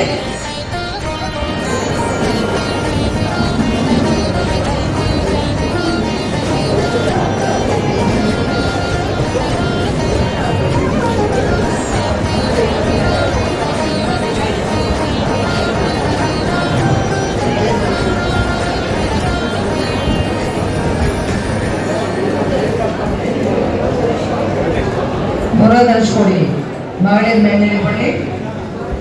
மாணவர்கள் விரைவாக வந்து பெற்றுக் கொள்ளுமாறு கேட்டுக்கொள்கிறோம்.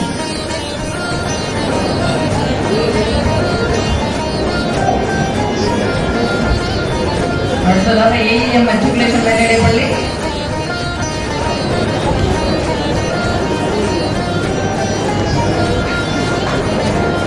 பிஏகே பழனிசாமி மேல்நிலைப்பள்ளி 3ஆம் நிலை, தலைமகள் வித்யாலயா மெட்ரிகுலேஷன் மேல்நிலைப்பள்ளி 3ஆம் நிலை,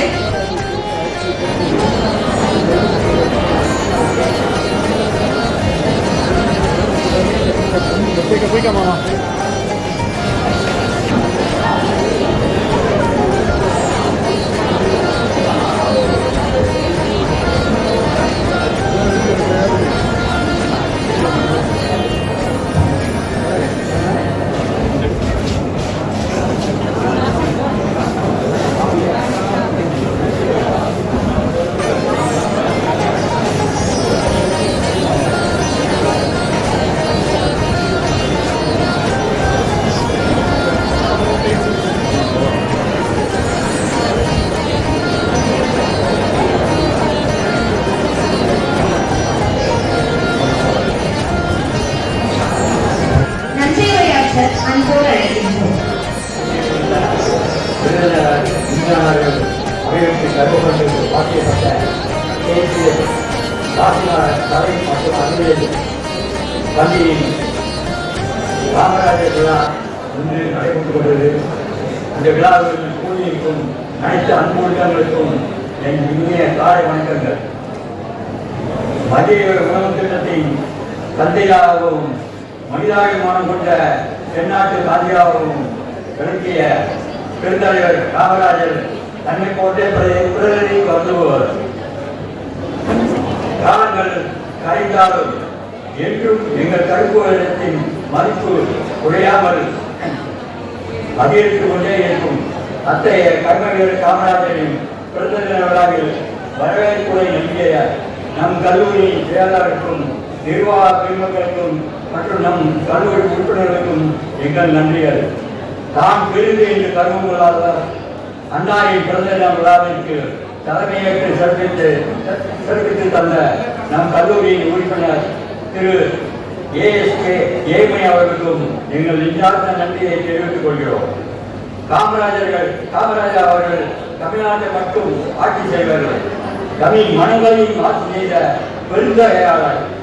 அவரை பற்றிய அரிய பெரிய நல்ல தகவலை நமக்கு தெரியப்படுத்தி மாணவர்களுக்கு பரிசு வழங்கிய இவ்விழாவில் சிறப்பு உயர்நீதிமன்ற வழக்கறிஞர், பேச்சாளர், எழுத்தாளர் திரு MP நாதன் அவர்களுக்கு எங்கள் மனமார்ந்த நன்றிகள். மேலும் லட்சிய வாழ்க்கையை வாழ்ந்து லட்சியங்களை விரும்பாத தலைவரான நம் கர்மநீரை பற்றிய கருத்துரைகளை நம்முடன் பகிர்ந்து கொண்டு கருத்துரையாற்றிய நம் கல்லூரியின் நிறுவன செயலறியல் துறையில் பேராசிரியர் திருமதி S. சுபாஷினி அவர்களுக்கும் எங்கள் வாழ்த்துக்களும் நன்றிகளும்.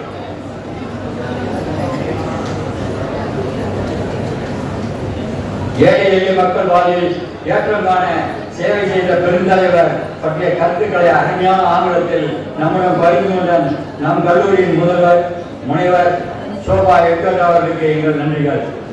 வறுமையில் செல்வன் கூட வேலைக்கு ஆரம்பித்த நேரத்தில் அவர்கள் வயிற்று பசியையும் அறிவு பசியையும் போக்கிய அருமை தலைவர் பற்றிய அழகான சிந்தனையில் அடுக்கல் காட்டிய இப்பள்ளி மாணவர்களுக்கு தங்களின் ஆசி என்று முடியது.